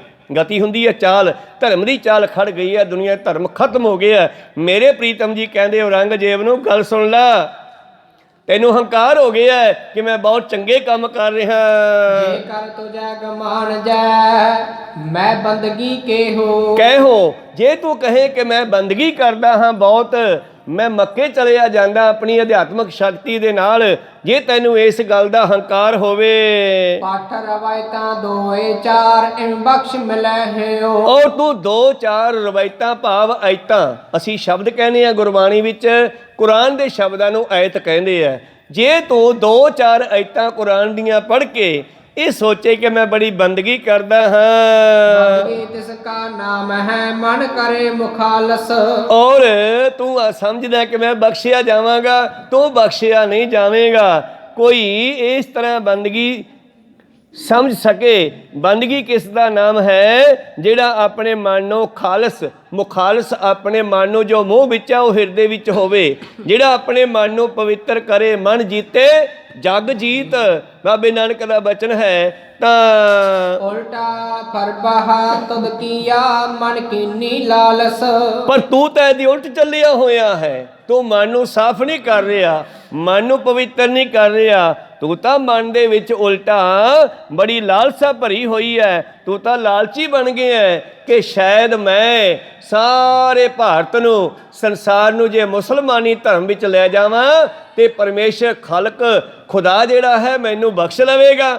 ਬਿਲਕੁਲ ਨਹੀਂ ਬਖਸ਼ਿਆ ਜਾਵੇਗਾ। ਤੂੰ ਮਰ ਕੀ ਖੁਸ਼ੀਆ ਤੁਧ ਕਰੀ ਪਿਤ ਪ੍ਰਾਤ ਮਰਾਏ। ਓਏ ਤੂੰ ਆਪਦੇ ਮਨ ਦੀ ਖੁਸ਼ੀ ਵਾਸਤੇ, ਆਪ ਰਾਜ ਭੋਗਣ ਵਾਸਤੇ, ਆਪਣੇ ਮਨ ਦੀ ਮਰਜ਼ੀ ਕਰਨ ਵਾਸਤੇ ਤੂੰ ਆਪਣਾ ਭਰਾ ਦਾਰਾ ਸ਼ਕੋ ਮਰਵਾਇਆ, ਜਿਹੜਾ ਰੱਬ ਦਾ ਭਗਤ ਸੀਗਾ, ਜਿਹੜਾ ਰੱਬ ਨੂੰ ਮੰਨਣ ਵਾਲਾ ਸੀਗਾ। ਤੂੰ ਆਪਣੇ ਭਰਾ ਨੂੰ ਮਰਵਾਇਆ ਰਾਜ ਦੀ ਗੱਦੀ ਲੈਣ ਵਾਸਤੇ। ਤੂੰ ਆਪਣੇ ਪਿਓ ਨੂੰ ਕੈਦ ਕੀਤਾ। ਓਏ ਤੂੰ ਰੱਬ ਦੇ ਦਰ ਤੇ ਕਿਵੇਂ ਬਖਸ਼ਿਆ ਜਾਵੇਂਗਾ? ਤੁਧਨੋ ਕੌਣੇ ਕਰੀ ਸਭ ਕਪਟ ਕਮਾਏ। ਇਹ ਤੇਰੀ ਬੰਦਗੀ ਨਹੀਂ ਹੈ, ਇਹ ਛਲ ਫਰੇਬ ਹੈ ਤੇਰਾ। ਆਪਣੇ ਭਰਾ ਦਾ ਸਿਰ ਵੱਢ ਕੇ ਥਾਲੀ 'ਚ ਧਰ ਕੇ ਰੁਮਾਲ ਨਾਲ ਢੱਕ ਕੇ ਇਸਨੇ ਸ਼ਾਹਜਹਾਂ ਦੇ ਬਜ਼ੁਰਗ ਹੋਏ ਦੇ ਪੇਸ਼ ਕੀਤਾ। ਕਹਿੰਦਾ ਆ ਲੈ ਬਾਪੂ, ਮੇਰੇ ਵੱਲੋਂ ਇਹ ਭੇਟਾ ਹੈ। ਅੱਜ ਮੈਂ ਗੱਦੀ ਤੇ ਬੈਠਾ ਹਾਂ ਤੇ ਗਿਫਟ ਦੇ ਭੇਜਦਾ ਤੇਰੇ ਵੱਲ। ਤੇ ਜਿਸ ਵੇਲੇ ਉੱਤੋਂ ਰੁਮਾਲ ਲਾਹਿਆ ਗਿਆ ਤੇ ਉਹਦੇ ਉੱਤੇ ਦਾਰਾ ਸ਼ਕੋ ਦਾ ਸਿਰ ਥਾਲੀ 'ਚ ਪਿਆ ਸੀ। ਕੋ ਸਤਨਾਮ ਸੀ। ਇਹ ਤੇਰਾ ਛਲ ਫਰੇਬ ਹੈ, ਇਹ ਤੇਰਾ ਕਪਟ ਹੈ। ਤੂੰ ਭਰਾਵਾਂ ਨੂੰ ਮਾਰ ਕੇ, ਪਿਓ ਨੂੰ ਕੈਦ ਕਰਕੇ, ਉਹਨੂੰ ਮਰਵਾ ਕੇ ਰਾਜ ਪ੍ਰਾਪਤ ਕੀਤਾ ਹੈ। ਤੈਨੂੰ ਕਿਤੇ ਮਾਫੀ ਨਹੀਂ ਮਿਲੇਗੀ। ਜੋ ਮਨ ਤੋਰ ਗੁਮਾਨ ਜਹ ਮੈਂ ਉਮਤ ਬੇਕੰਬਰ। ਔਰ ਜੇ ਤੂੰ ਇਹ ਸਮਝਦਾ ਹੋਵੇਂ ਕਿ ਮੈਂ ਪੈਗੰਬਰ ਹਾਂ, ਉਮਤ ਭਾ ਮੁਸਲਮਾਨਾਂ ਦਾ ਉਮਤ ਹੁੰਦੀ ਆਪਣੀ ਜਨਤਾ। ਜਿਵੇਂ ਗੁਰੂ ਸਾਹਿਬ ਸਿੱਖਾਂ ਦੇ ਨਹੀਂ, ਸ੍ਰਿਸ਼ਟੀ ਦੇ ਮਾਲਕ ਹਨ। ਇਹ ਆਪਣੇ ਆਪ ਨੂੰ ਜਨਤਾ ਦਾ ਪੈਗੰਬਰ ਸਮਝਦਾ ਸੀ। ਜੇ ਤੂੰ ਇਹ ਸਮਝਦਾ ਹੈ ਕਿ ਮੈਂ ਜਨਤਾ ਦਾ ਪੈਗੰਬਰ ਹਾਂ, ਪੀਰ ਹਾਂ, ਬਹੁਤ ਵੱਡਾ ਹਾਂ, ਮੈਨੂੰ ਆਕਾਸ਼ਬਾਣੀ ਹੋਈ ਹੈ। ਸੋ ਸਫਾਤ ਮਮ ਪੈ ਭਰੈ ਗੋ ਤਿਨ ਕਹਿਓ ਵਿਚੰਬਰ। ਔਰ ਸੋ ਸਫਾਤ ਉਹ ਮੇਰੀ ਸਿਫਾਰਿਸ਼ ਕਰਨਗੇ। ਪੈਗੰਬਰ ਜਿਹੜੇ ਹਨ, ਜਿਹੜੇ ਪੁਰਾਣੇ ਪੀਰ ਹੋਏ ਨੇ, ਉਹ ਮੇਰੀ ਸਿਫਾਰਿਸ਼ ਕਰਕੇ ਕਹਿਣਗੇ ਜੀ ਔਰੰਗਜ਼ੇਬ ਤਾਂ ਪੈਗੰਬਰ ਹੈ, ਇਹ ਤਾਂ ਦੁਨੀਆ ਦੇ ਵਿੱਚ ਬਹੁਤ ਚੰਗੇ ਕੰਮ ਕਰਕੇ ਆਇਆ। ਤੇਰੀ ਕਿਸੇ ਨੇ ਉੱਥੇ ਸਿਫਾਰਿਸ਼ ਵੀ ਨਹੀਂ ਕਰਨੀ। ਮੈਂ ਸਫਾਤ ਤਿਸ ਕੀ ਭਰੋ ਮੁਝ ਅਮਰ ਕਮਾਵੈ। ਔਰ ਪਰਮੇਸ਼ਰ ਕਹਿੰਦਾ ਮੈਂ ਉਸ ਦੀ ਸਿਫਾਰਿਸ਼ ਮੰਨਦਾ ਹਾਂ ਜਿਹੜਾ ਮੇਰੇ ਹੁਕਮ ਨੂੰ ਕਮਾਵੇ। ਅਮਰ ਹੁੰਦਾ ਹੈ ਹੁਕਮ, ਤੇ ਹੁਕਮ ਜਿਹੜਾ ਸਦਾ ਸੱਤ ਹੈ, ਇਸ ਕਰਕੇ ਅਮਰ ਸ਼ਬਦ ਹੁਕਮ ਵਾਸਤੇ ਵਰਤਿਆ ਗਿਆ। ਤਾਂ ਮੇਰੇ ਪ੍ਰੀਤਮ ਜੀ ਕਹਿੰਦੇ ਉਹ ਪਰਮੇਸ਼ਰ ਉਹਦੀ ਸਿਫਾਰਿਸ਼ ਮੰਨਦਾ ਹੈ ਜਿਹੜਾ ਕਿ ਮੇਰੇ ਹੁਕਮ ਨੂੰ ਮੰਨਦਾ ਹੈ, ਮੇਰੇ ਹੁਕਮ ਮੁਤਾਬਕ ਚੱਲਦਾ ਹੈ। ਤਜਨ ਜੋਗ ਜੋ ਬਾਤ ਹੈ ਤਿਸ ਹੀ ਤੇ ਹਟ ਜਾਵੇ। ਜਿਹੜੀ ਗੱਲ ਤਜਨ ਜੋਗ ਹੋਵੇ, ਤਿਆਗਣ ਯੋਗ ਹੋਵੇ, ਜਿਵੇਂ ਗੁਰੂ ਸਾਹਿਬ ਨੇ ਸਾਨੂੰ ਰਹਿਤਾਂ ਤੇ ਕੁਰਹਿਤਾਂ ਦੱਸੀਆਂ, ਤਾਂ ਇੱਥੇ ਸਿੱਖ ਕਿਹੜਾ ਹੈ ਗੁਰੂ ਕਾ ਅਸਲੀ? ਜਿਹੜਾ ਕੁਰਹਿਤਾਂ ਤੋਂ ਆਪਣੇ ਆਪ ਨੂੰ ਬਚਾਵੇ ਤੇ ਰਹਿਤਾਂ ਨੂੰ ਧਾਰਨ ਕਰੇ। इस गल नूं तीजे पातशाह जी ने भी लिखता, सो सिख सखा बंद पह भाई, जे गुर के भाणे विच आवे, अपने भाणे जो चले भाई, बिछड़ चोटा खावे, बिन सतगुर सो कदे न पावे भाई, फिर पछोतावे। सतगुरु कहंदे जे तू सोचे कि उत्थे मेरी कोई सिफारिश कर देंगे पीर पैगंबर, बिल्कुल तू बख्शिया नहीं जावेगा, क्योंकि तू बंदगी नहीं की, दुनिया नाल धोखा कीता है। भजन जोग जो बात है तिस ते हट जावे, और उत्थे ਉਹ ਪ੍ਰਵਾਨ ਹੁੰਦਾ ਹੈ ਜਿਹੜਾ ਉਹਦੇ ਹੁਕਮ ਵਿੱਚ ਰਹਿੰਦਾ ਹੈ, ਛੱਡਣ ਵਾਲੇ ਕੰਮ ਨੂੰ ਛੱਡਦਾ ਹੈ, ਕਰਨ ਵਾਲੇ ਨੂੰ ਕਰਦਾ ਹੈ। ਜੋ ਕਮਾਵਣੀ ਤਿਨ ਕਹੀ ਨਹਿ ਕਰੀ ਕਮਾਵਣਾ, ਜਿਹੜੀ ਪਰਮੇਸ਼ਰ ਨੇ ਸਾਨੂੰ ਕਰਨ ਵਾਸਤੇ ਕਿਹਾ ਤੂੰ ਉਹ ਕਮਾਈ ਨਹੀਂ, ਜਿਹੜੀ ਛੱਡਣ ਵਾਲੇ ਕਿਹਾ ਉਹ ਛੱਡਿਆ ਨਹੀਂ। ਨਹਿ ਮਾਨੀ ਸੋ ਪੀਰ ਕੀ ਕਿਆ ਕਰੈ ਛੁਡਾਵਣਾ, ਓਏ ਤੂੰ ਆਪਣੇ ਪੀਰ ਮੁਹੰਮਦ ਸਾਹਿਬ ਦੀ ਵੀ ਨਹੀਂ ਮੰਨੀ, ਉਹਦੀ ਕੁਰਾਨ ਨੂੰ ਪੜ੍ਹ ਕੇ ਉਸ ਕੁਰਾਨ ਦੀ ਸਹੁੰ ਪਾ ਕੇ ਫਿਰ ਕੁਰਾਨ ਦੀ ਬੇਅਦਬੀ ਕੀਤੀ ਤੂੰ ਕੁਰਾਨ ਦੀਆਂ ਕਸਮਾਂ ਪਾ ਕੇ ਅਨੰਦਪੁਰ ਸਾਹਿਬ ਦੇ ਕਿਲੇ ਨੂੰ ਸਾਨੂੰ ਛੱਡਣ ਦਾ ਬਚਨ ਕੀਤਾ। ਅਸੀਂ ਤੇਰੇ ਬਚਨਾਂ ਤੇ ਫੁੱਲ ਚੜਾਏ, ਤੇਰੀ ਕੁਰਾਨ ਦੀ ਕਸਮ ਦਾ ਸਤਿਕਾਰ ਕੀਤਾ, ਤੇ ਅਸੀਂ ਜਦ ਕਿਲਾ ਛੱਡਿਆ ਤੇ ਤੂੰ ਦੁਬਾਰਾ ਫਿਰ ਸਾਡੇ ਮਗਰ ਲਸ਼ਕਰ ਲਾ ਦਿੱਤਾ। ਤੂੰ ਕਿੱਥੇ ਬਖਸ਼ਿਆ ਜਾਵੇਂਗਾ? ਇਹ ਉਹ ਮੇਰੇ ਪ੍ਰੀਤਮ ਜੀ ਕਲਮ ਦੇ ਨਾਲ ਔਰੰਗਜ਼ੇਬ ਨੂੰ ਮਾਰਨ ਦੀ ਇੰਤਜ਼ਾਮ ਕਰ ਰਹੇ ਆ ਜ਼ਫਰਨਾਮੇ ਦੇ ਵਿੱਚ। ਤਾਂ ਕਹਿਣ ਲੱਗੇ ਭਲਿਆ ਜਿਹੜੀ ਛੱਡਣ ਯੋਗ ਰਹਿ ਨਹੀਂ ਰਹੇ, ਸੋਈ ਸਿੱਖ ਮੇਰਾ, ਸੋ ਸਹਿ ਮੈਂ ਤਿਸਕਾ ਚੇਰਾ, ਰਹਿਤ ਬਿਨਾ ਨਾ ਸਿੱਖ ਕਹਾਵੇ, ਰਹਿਤ ਬਿਨਾ ਦਰ ਚੋਟਾਂ ਖਾਵੇ। ਇਸੇ ਤਰ੍ਹਾਂ ਸਤਿਗੁਰੂ ਪਾਤਸ਼ਾਹ ਜੀ ਨੇ ਮੁਸਲਮਾਨਾਂ ਨੂੰ, ਬਾਬੇ ਨਾਨਕ ਨੇ ਗੁਰਬਾਣੀ ਦੇ ਵਿੱਚ ਨਮਾਜ਼ ਕਰਨ ਦਾ ਢੰਗ ਦੱਸਿਆ। ਪਹਿਲਾ ਸੱਚ ਹਲਾਲ ਦੋਏ, ਤੀਜਾ ਖੈਰ ਖੁਦਾਏ, ਚੌਥੀ ਨੀਅਤ ਰਾਸਮਨ, ਪੰਜਵੀਂ ਸਿਫਤ ਸੁਣਾਏ। ਇੱਦਾਂ ਦੀਆਂ ਤੇਰੀਆਂ 5 ਨਮਾਜ਼ਾਂ ਹੋਣੀਆਂ ਚਾਹੀਦੀਆਂ ਜੇ ਤੂੰ ਸੱਚਾ ਮੁਸਲਮਾਨ ਬਣਨਾ ਚਾਹੁੰਦਾ। ਇਸੇ ਤਰ੍ਹਾਂ ਹੀ ਹਿੰਦੂ ਵੀਰਾਂ ਨੂੰ ਪਾਤਸ਼ਾਹ ਨੇ ਦੱਸਿਆ ਕਿ ਤੇਰਾ ਧਰਮ ਕਿਹੋ ਜਿਹਾ ਹੋਵੇ। ਦਇਆ ਕਪਾ ਸੰਤੋਖ ਸੂਤ, ਜਤ ਗੰਢੀ ਸੱਤ ਵਟ, ਇਹ ਜਨੇਊ ਜੀ ਕਾ ਹਈ ਤਾਂ ਪਾਂਡੇ ਘੱਟ। ਐਸਾ ਜਨੇਊ ਹੈ, ਭਾਵ ਤੂੰ ਆਪਣੇ ਪੈਰੋਕਾਰਾਂ ਦੇ, ਇਹ ਜਨਤਾ ਦੇ ਦਿਮਾਗ ਵਿੱਚ ਇਹ 5 ਗੁਣਾਂ ਨੂੰ ਪਾਉਣਾ ਕਰ। ਦਇਆ, ਸੰਤੋਖ, ਧਰਮ, ਜਤ, ਸਤ।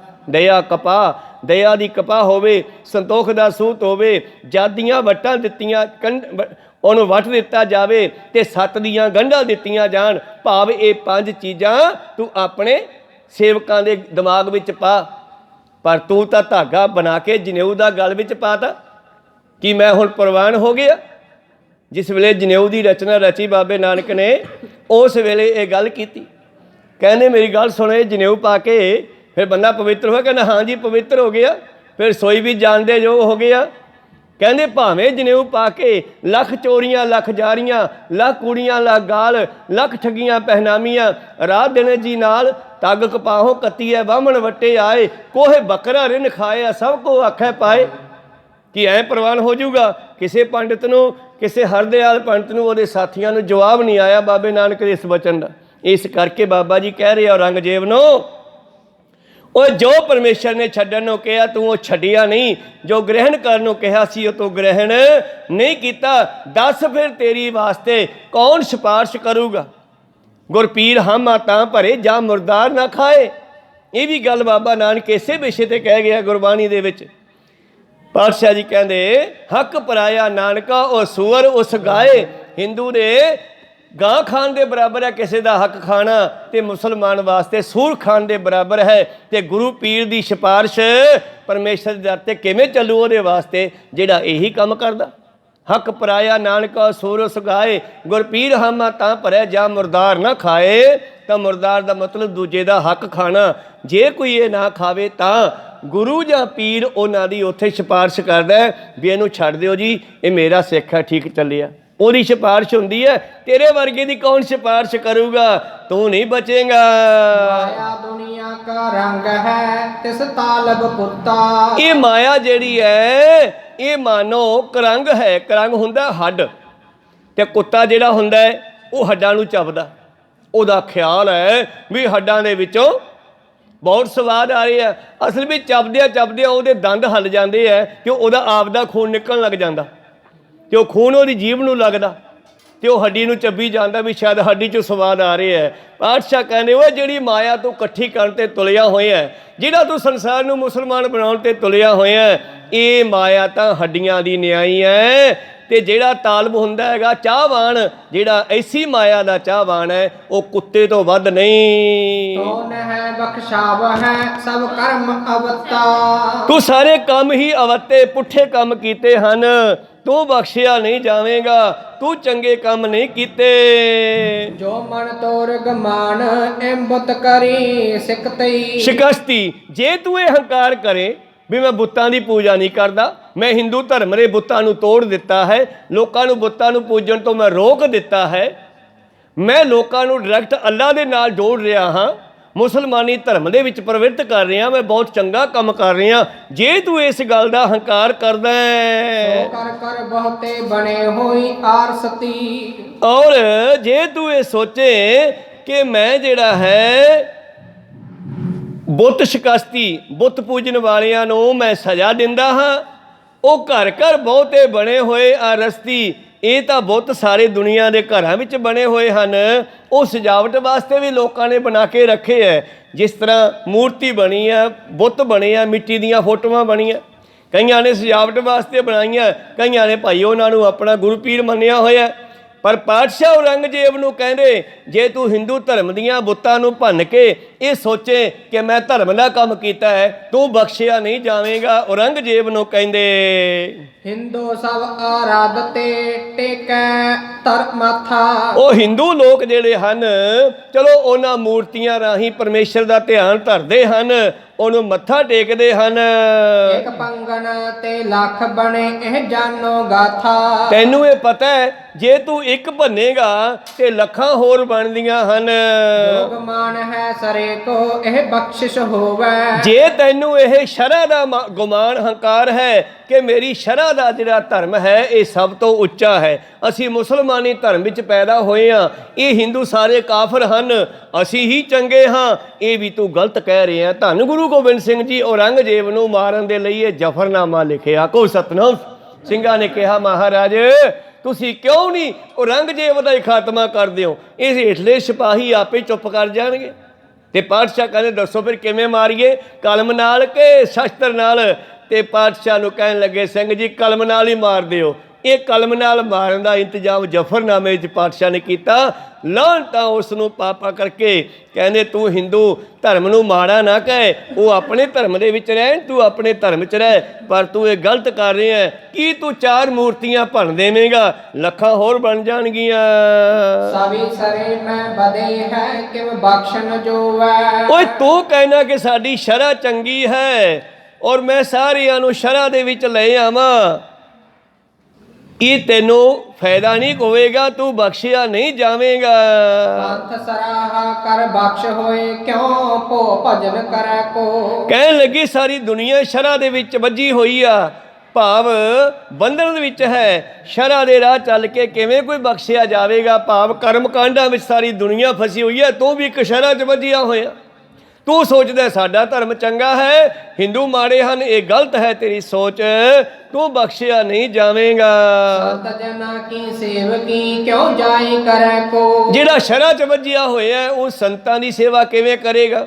ਕਿਉਂਕਿ ਦੇਖੋ ਨਾ, ਪਿਛਲੇ ਕਈ ਸਾਲਾਂ ਤੋਂ ਸ੍ਰੀ ਗੁਰੂ ਗ੍ਰੰਥ ਸਾਹਿਬ ਮਹਾਰਾਜ ਦੀ ਬੇਅਦਬੀ ਕਰ ਰਹੇ ਆ ਦੁਨੀਆ, ਕਦੇ ਕਿਤੇ ਕਰਤੀ ਕਦੇ ਕਿਤੇ ਕਰਤੀ।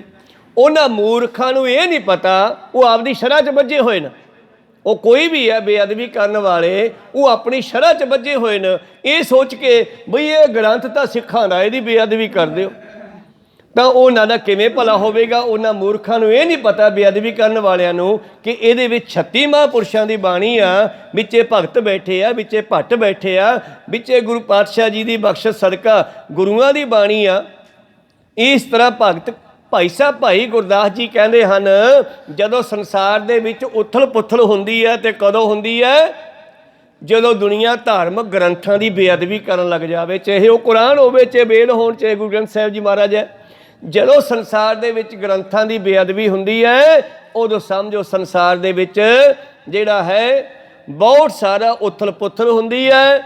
ਵੇਦ ਗ੍ਰੰਥ ਗੁਰੂ ਹੱਟ ਹੈ ਉਹ ਭਲਿਓ, ਇਹ ਗ੍ਰੰਥ, ਇਹ ਧਾਰਮਿਕ ਗ੍ਰੰਥ ਆ ਗੁਰੂ ਦੀ ਹੱਟੀ ਹੈ, ਜਿੱਥੋਂ ਸਾਨੂੰ ਗਿਆਨ ਦਾ ਸੌਦਾ ਮਿਲਣਾ। ਕੋਈ ਸਤਨਾਮ ਸ੍ਰੀ। ਇਸ ਕਰਕੇ ਸਤਿਗੁਰੂ ਪਾਤਸ਼ਾਹ ਜੀ ਕਹਿੰਦੇ ਹਨ, ਭਲਿਆ ਜੇ ਤੂੰ ਸੋਚੇ ਕਿ ਸਾਡਾ ਧਰਮ ਬਹੁਤ ਵੱਡਾ ਹੈ, मैं सारिਆਂ ਨੂੰ ਸ਼ਰ੍ਹਾਂ ਵਿੱਚ ਲਿਆਵਾਂ। ਸਾਰੀ ਦੁਨੀਆ ਹੀ ਆਪੋ ਆਪਣੀ ਸ਼ਰ੍ਹਾਂ 'ਚ ਵੱਜੀ ਹੋਈ ਹੈ। ਔਰ ਜਿਹੜੇ ਕਰਮਕਾਂਡ ਸ਼ਰ੍ਹਾਂ 'ਚ ਵੱਜੇ ਹੋਏ ਆ ਉਹ ਸੰਤਾਂ ਦੀ ਸੇਵਾ ਨਹੀਂ ਕਰ ਸਕਦੇ, ਸੰਤਾਂ ਦੀ ਸੰਗਤ ਨਹੀਂ ਕਰ ਸਕਦੇ, ਰੱਬ ਦੇ ਪਿਆਰ ਨੂੰ ਮਿਲ ਨਹੀਂ ਸਕਦੇ। ਜਿਵੇਂ ਸਾਈਂ ਮੀਆਂ ਮੀਰ ਮੁਸਲਮਾਨ ਹੈ, ਧੰਨ ਗੁਰੂ ਅਰਜਨ ਦੇਵ ਜੀ ਨਾਲ ਦੋਸਤੀ ਆ, ਕੋਈ ਸਤਨਾਮ।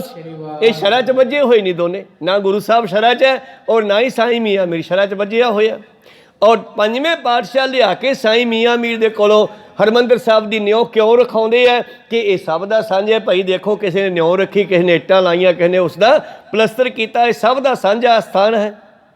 ਇਸੇ ਤਰ੍ਹਾਂ ਹੀ ਜਦੋਂ ਅੱਗੇ ਚੱਲ ਕੇ ਹਰਗੋਬਿੰਦ ਸਾਹਿਬ ਜੀ ਦਾ ਸਮਾਂ ਆਇਆ ਤੇ ਸਾਈਂ ਮੀਆਂ ਮੀਰ ਇੱਕ ਦਿਨ ਛੇਵੇਂ ਪਾਤਸ਼ਾਹ ਨੂੰ ਆਪਣੇ ਡੇਰੇ ਵਿੱਚ ਲਿਜਾਣ ਜੀ ਸੋਚਦਾ ਔਰ ਆਪਣੇ ਡੇਰੇ ਵਿੱਚੋਂ ਚੱਲਿਆ ਸਾਈਂ ਮੀਆਂ ਮੀਰ ਲਾਹੌਰ ਤੋਂ। ਔਰ ਗੁਰੂ ਪਿਆਰੋ ਇੱਧਰੋਂ ਹਰਗੋਬਿੰਦ ਸਾਹਿਬ ਜੀ ਦਾ ਫੁਰਨਾ ਬਣ ਗਿਆ ਵੀ ਚਲੋ ਮੀਆਂ ਮੀਰ ਜੀ ਨੂੰ ਮਿਲ ਕੇ ਆਉਣੇ ਆ। ਦੋਨੇ ਚੱਲ ਪਏ ਔਰ ਦੋਨੇ ਰਸਤੇ ਵਿੱਚ ਇਕੱਠੇ ਹੋ ਗਏ। ਸਾਈਂ ਮੀਆਂ ਮੀਰ ਬੜਾ ਹੈਰਾਨ ਹੋਇਆ ਵੀ ਗੁਰੂ ਸਾਹਿਬ ਤਾਂ ਪਹਿਲਾਂ ਹੀ ਆ ਰਹੇ ਆ। ਪੁੱਛਿਆ ਨਮਸਕਾਰ ਕਰਕੇ ਮਹਾਰਾਜ ਤੁਸੀਂ? ਕਹਿੰਦੇ ਪੀਰ ਜੀ ਤੁਹਾਡੇ ਕੋਲੇ ਚੱਲੇ ਸੀ ਦਰਸ਼ਨ ਕਰਨ ਵਾਸਤੇ। ਕਹੋ ਅੱਛਾ ਮਹਾਰਾਜ ਮੈਂ ਤੁਹਾਨੂੰ ਲੈਣ ਚੱਲਿਆ ਸੀ। ਕਹਿੰਦੇ ਚਲੋ ਚੱਲੀਏ। ਉਹਨੇ ਡੇਰੇ 'ਚ ਪਹੁੰਚ ਗਏ। ਹੁਣ ਜਿਹੜਾ ਸਾਈਂ ਮੀਆਂ ਮੀਰ ਦਾ ਆਸਨ ਹੈ ਜਿਸ ਦੇ ਉੱਤੇ ਹੋਰ ਕੋਈ ਨਹੀਂ ਬਹਿ ਸਕਦਾ, ਉਹਨੇ ਉਸ ਆਸਨ ਉੱਤੇ ਧੰਨ ਗੁਰੂ ਹਰਗੋਬਿੰਦ ਸਾਹਿਬ ਜੀ ਨੂੰ ਬਿਠਾ ਲਿਆ। ਕੋਈ ਸਤਨਾਮ। ਹੁਣ ਜਿਹੜੇ ਪੀਰ ਦੇ ਚੇਲੇ ਵਾਲ ਕੇ ਮੁਸਲਮਾਨ ਉਹ ਸ਼ਰਾਬਾਦੀ, ਉਹ ਗੁੱਸਾ ਕਰ ਗਏ ਵੀ ਹਾਂ ਸਾਈਂ ਜੀ ਨੇ ਇਹ ਕੀ ਕੀਤਾ? ਸਿੱਖਾਂ ਦੇ ਗੁਰੂ ਨੂੰ ਆਪਣੇ ਉੱਚੇ ਆਸਨ ਤੇ ਕਿਉਂ ਬਿਠਾਇਆ? ਤਾਂ ਉਹਨਾਂ ਨੇ ਇਹ ਗੱਲ ਮੌਕੇ ਦੇ ਰਾਜੇ ਸ਼ਾਹਜਹਾਂ ਕੋਲੇ ਵੀ ਪਹੁੰਚਾਤੀ। ਸ਼ਾਹਜਹਾਂ ਰਾਜਾ ਸ਼ਰਾਬਾਦੀ ਗੁੱਸਾ ਕਰਕੇ ਸਾਈਂ ਮੀਆਂ ਮੀਰ ਦੇ ਡੇਰੇ ਆਇਆ। ਇੱਕ ਦਿਨ ਬੈਠ ਗਿਆ, ਕਹਿੰਦਾ ਸਾਈਂ ਜੀ ਤੁਹਾਨੂੰ ਪਤਾ ਨਹੀਂ ਤੁਸੀਂ ਸ਼ਰਾਂ ਤੋਂ ਬਾਹਰ ਨਿਕਲ ਗਏ। ਕਹਿੰਦੇ ਕਿਵੇਂ? ਤੁਸੀਂ ਸਿੱਖਾਂ ਦੇ ਗੁਰੂ ਨੂੰ, ਸਿੱਖਾਂ ਦੇ ਪੀਰ ਨੂੰ ਆਪਣੇ ਆਸਣ ਤੇ ਕਿਉਂ ਬਿਠਾਇਆ? ਅਸੀਂ ਤੁਹਾਨੂੰ ਵੱਡਾ ਮੰਨਦੇ ਹਾਂ, ਤੁਸੀਂ ਉਹਨਾਂ ਨੂੰ ਕਿਉਂ ਵੱਡਾ ਮੰਨਿਆ? ਕਹਿਣ ਲੱਗੇ ਸਾਈਂ ਜੀ, ਕਹਿੰਦੇ ਰਾਜਾ ਸ਼ਾਹਜਹਾਂ ਤੈਨੂੰ ਇਸ ਇਲਾਕੇ ਦੇ ਦੇਸ਼ ਦੇ ਲੋਕ ਜਾਣਦੇ ਆ ਵੀ ਤੂੰ ਰਾਜਾ ਹੈ, ਸਾਰੇ ਤੈਨੂੰ ਸਤਿ ਸ੍ਰੀ ਅਕਾਲ ਕਰਦੇ ਆ, ਸਲਾਮ ਕਰਦੇ ਆ। ਕਹਿੰਦੇ ਹਾਂ। ਤੂੰ ਐਸੇ ਦੇਸ਼ ਚਲਿਆ ਜਾ ਜਿੱਥੇ ਤੈਨੂੰ ਕੋਈ ਜਾਣਦਾ ਨਾ ਹੋਵੇ ਕਿ ਤੈਨੂੰ ਉਹ ਲੋਕ ਸਲਾਮ ਕਰਨਗੇ। ਕਹਿੰਦਾ ਨਹੀਂ, ਬਸ ਇਹੀ ਗੱਲ ਹੈ। ਅਸੀਂ ਜਦ ਸਿਮਰਨ ਵਿੱਚ ਬੈਠਦੇ ਹਾਂ, ਜਦ ਅਸੀਂ ਪਰਮੇਸ਼ਰ ਨਾਲ ਧਿਆਨ ਜੋੜਦੇ ਹਾਂ ਦਰਸ਼ਨਾਂ ਦੇ ਵਾਸਤੇ, ਜਦ ਦਰਸ਼ਨ ਕਰਦੇ ਹਾਂ, ਇਹ ਹਰਗੋਬਿੰਦ ਸਾਹਿਬ ਜਿਹੜੇ ਇੱਥੇ ਗੁਰੂ ਹੈ ਇਹ ਸਾਨੂੰ ਸੱਚਖੰਡ ਵਿੱਚ ਬੈਠੇ ਅੱਲਾ ਦਿਖਾਈ ਦਿੰਦੇ ਆ। ਕਹੋ ਸਤਨਾਮ। ਕੱਲ੍ਹ ਨੂੰ ਅਸੀਂ ਸਰੀਰ ਛੱਡ ਕੇ ਇਹਨਾਂ ਕੋਲੇ ਜਾਣਾ, ਫਿਰ ਸਾਨੂੰ ਅੱਜ ਪਛਾਣ ਹੋ ਗਈ ਆ ਬਈ ਗੁਰੂ ਹੀ ਰੱਬ ਹੈ, ਫਿਰ ਅਸੀਂ ਇੱਥੇ ਕੌਣ ਸਤਿਕਾਰ ਕਰੀਏ ਵੀ? ਤੇ ਸ਼ਾਹਜਹਾਂ ਨੂੰ ਮੁੜ ਕੇ ਜਵਾਬ ਨਹੀਂ ਸੀ ਆਇਆ। ਵਾਕਿਆ ਹੀ ਸ਼ਰਾਬਾਦੀ ਜਿਹੜੇ ਹੈ ਉਹ ਸਾਧੂਆਂ ਤੋਂ ਕੁਝ ਖੱਟ ਨਹੀਂ ਸਕਦੇ, ਲੱਭ ਲੈਂਦੇ ਨੇ ਕਾਫਰ ਹੋ ਕੇ ਖੋਜੀ ਅੰਤ ਟਿਕਾਣਾ। ਜਿਹਨੇ ਖੋਜ ਕਰਨੀ ਹੈ ਨਾ ਉਹ ਸ਼ਰ੍ਹਾ ਚੋਂ ਨਿਕਲ ਕੇ ਕਰਮ ਕਰਨ ਨਿਕਲ ਕੇ ਹਰ ਤਰ੍ਹਾਂ ਦੇ ਮਨੁੱਖ ਨੂੰ ਪਿਆਰ ਕਰਦਾ ਹੈ, ਹਰ ਤਰ੍ਹਾਂ ਦੇ ਸਾਧੂ ਨੂੰ ਮਿਲਦਾ ਹੈ, ਉਹਨਾਂ ਕੋਲੋਂ ਗਿਆਨ ਗ੍ਰਹਿਣ ਕਰਦਾ ਹੈ। ਪਾਤਸ਼ਾਹ ਦਾ ਬਚਨ ਹੈ ਨਾ, ਜੇ ਗੁਣ ਹੋਵਨ ਸਾਜਨਾ ਮਿਲ ਸਾਂਝ ਕਰੀਜੈ, ਸਾਂਝ ਕਰੀਜੈ ਗੁਣਾ ਕੇਰੀ ਛੋੜ ਅਵਗੁਣ ਚੱਲੀਐ, ਪਹਿਰੇ ਪਟੰਬਰ ਕਰ ਅਲੰਬਰ ਆਪਣਾ ਪਿੜ ਮੱਲੀਐ, ਜਿੱਥੇ ਜਾਏ ਬਹੀਐ ਭਲਾ ਕਹੀਐ, ਝੋਲ ਅੰਮ੍ਰਿਤ ਪੀਜੈ, ਗੁਣਾ ਕ ਹੋਵੇ ਵਾਸਲਾ ਕੱਢ ਵਾਸ ਲੀਜੈ। ਤੋ ਇੱਦਾਂ ਮੇਰੇ ਪ੍ਰੀਤਮ ਜੀ ਤਾਨੇ ਮਾਰ ਰਹੇ ਔਰੰਗਜ਼ੇਬ ਨੂੰ। ਇਹ ਜਫਰਨਾਮੇ ਦੀ ਵਾਰਤਾ ਹੀ ਸਾਰੀ ਆਪਾਂ ਸਰਵਣ ਕਰ ਰਹੇ ਹਾਂ, ਰਹਿੰਦੀ ਕੱਲ੍ਹ ਨੂੰ ਸਰਵਣ ਕਰਾਂਗੇ। ਬੋਲਦਿਆਂ ਅਨੇਕਾਂ ਅੱਖਰ ਬਾਅਦ ਘੱਟ ਹੋ ਜਾਂਦੇ। ਸਿੱਖ ਸੰਗਤਾਂ ਦੀ ਸਤਿਗੁਰੂ ਬਖਸ਼ਣ ਜੋਗ ਹੈ, ਬਖਸ਼ ਲੈਣਾ ਜੀ। ਸਮਾਪਤੀ ਕਰੀਏ। हे अच्युत हे पार ब्रह्म अविनाशी अगनासा, हे पूरन हे सर्वमय पंजन गुणतास, हे संगी हे निरंकार, हे निर्गुण सब टेका, हे गोविंद हे गुण निधान, सदा भवेक, हे अपरंपर हर हरे, हे संत कै सदा संग, हे ठाकुर हूँ दासरो, मैं निर्गुण गुण नहीं कोई, नानक दीजै नाम दान, आए प्रभ शरणागति, कृपा निध दयाल, एक अखर हर मन बसत, एक ओंकार सतगुरु, ਸਾਧ ਸਚ ਹੋਏ। ਵਾਹਿਗੁਰੂ ਜੀ ਕੀ ਫਤਿਹ ਹੈ। ਵਿਘਨ ਵਿਨਾਸ਼ਨ ਸੋਏ। ਵਾਹਿਗੁਰੂ ਜੀ ਕੀ ਫਤਿਹ ਹੈ। ਵਿਘਨ ਵਿਨਾਸ਼ਨ ਸੋਏ। ਵਾਹਿਗੁਰੂ ਜੀ ਕਾ ਖਾਲਸਾ ਵਾਹਿਗੁਰੂ ਵਾਹਿਗੁਰੂ ਜੀ ਕੀ ਫਤਿਹ। ਬਹੁਤ ਬਹੁਤ ਧੰਨਵਾਦ ਸਰਬੱਤ ਸੰਗਤਾਂ ਜਿਨ੍ਹਾਂ ਨੇ ਹਾਜ਼ਰੀਆਂ ਭਰੀਆਂ। ਗੁਰੂ ਜੀ ਸਰਵਣ ਕੀਤੇ ਪਾਤਸ਼ਾਹ ਖੁਸ਼ੇ ਬਖਸ਼ਣ। ਮਿਲਾਓ ਫਤਿਹ ਪਾਓ ਫਤਿਹ। ਵਾਹਿਗੁਰੂ ਜੀ ਕਾ ਖਾਲਸਾ ਵਾਹਿਗੁਰੂ ਜੀ।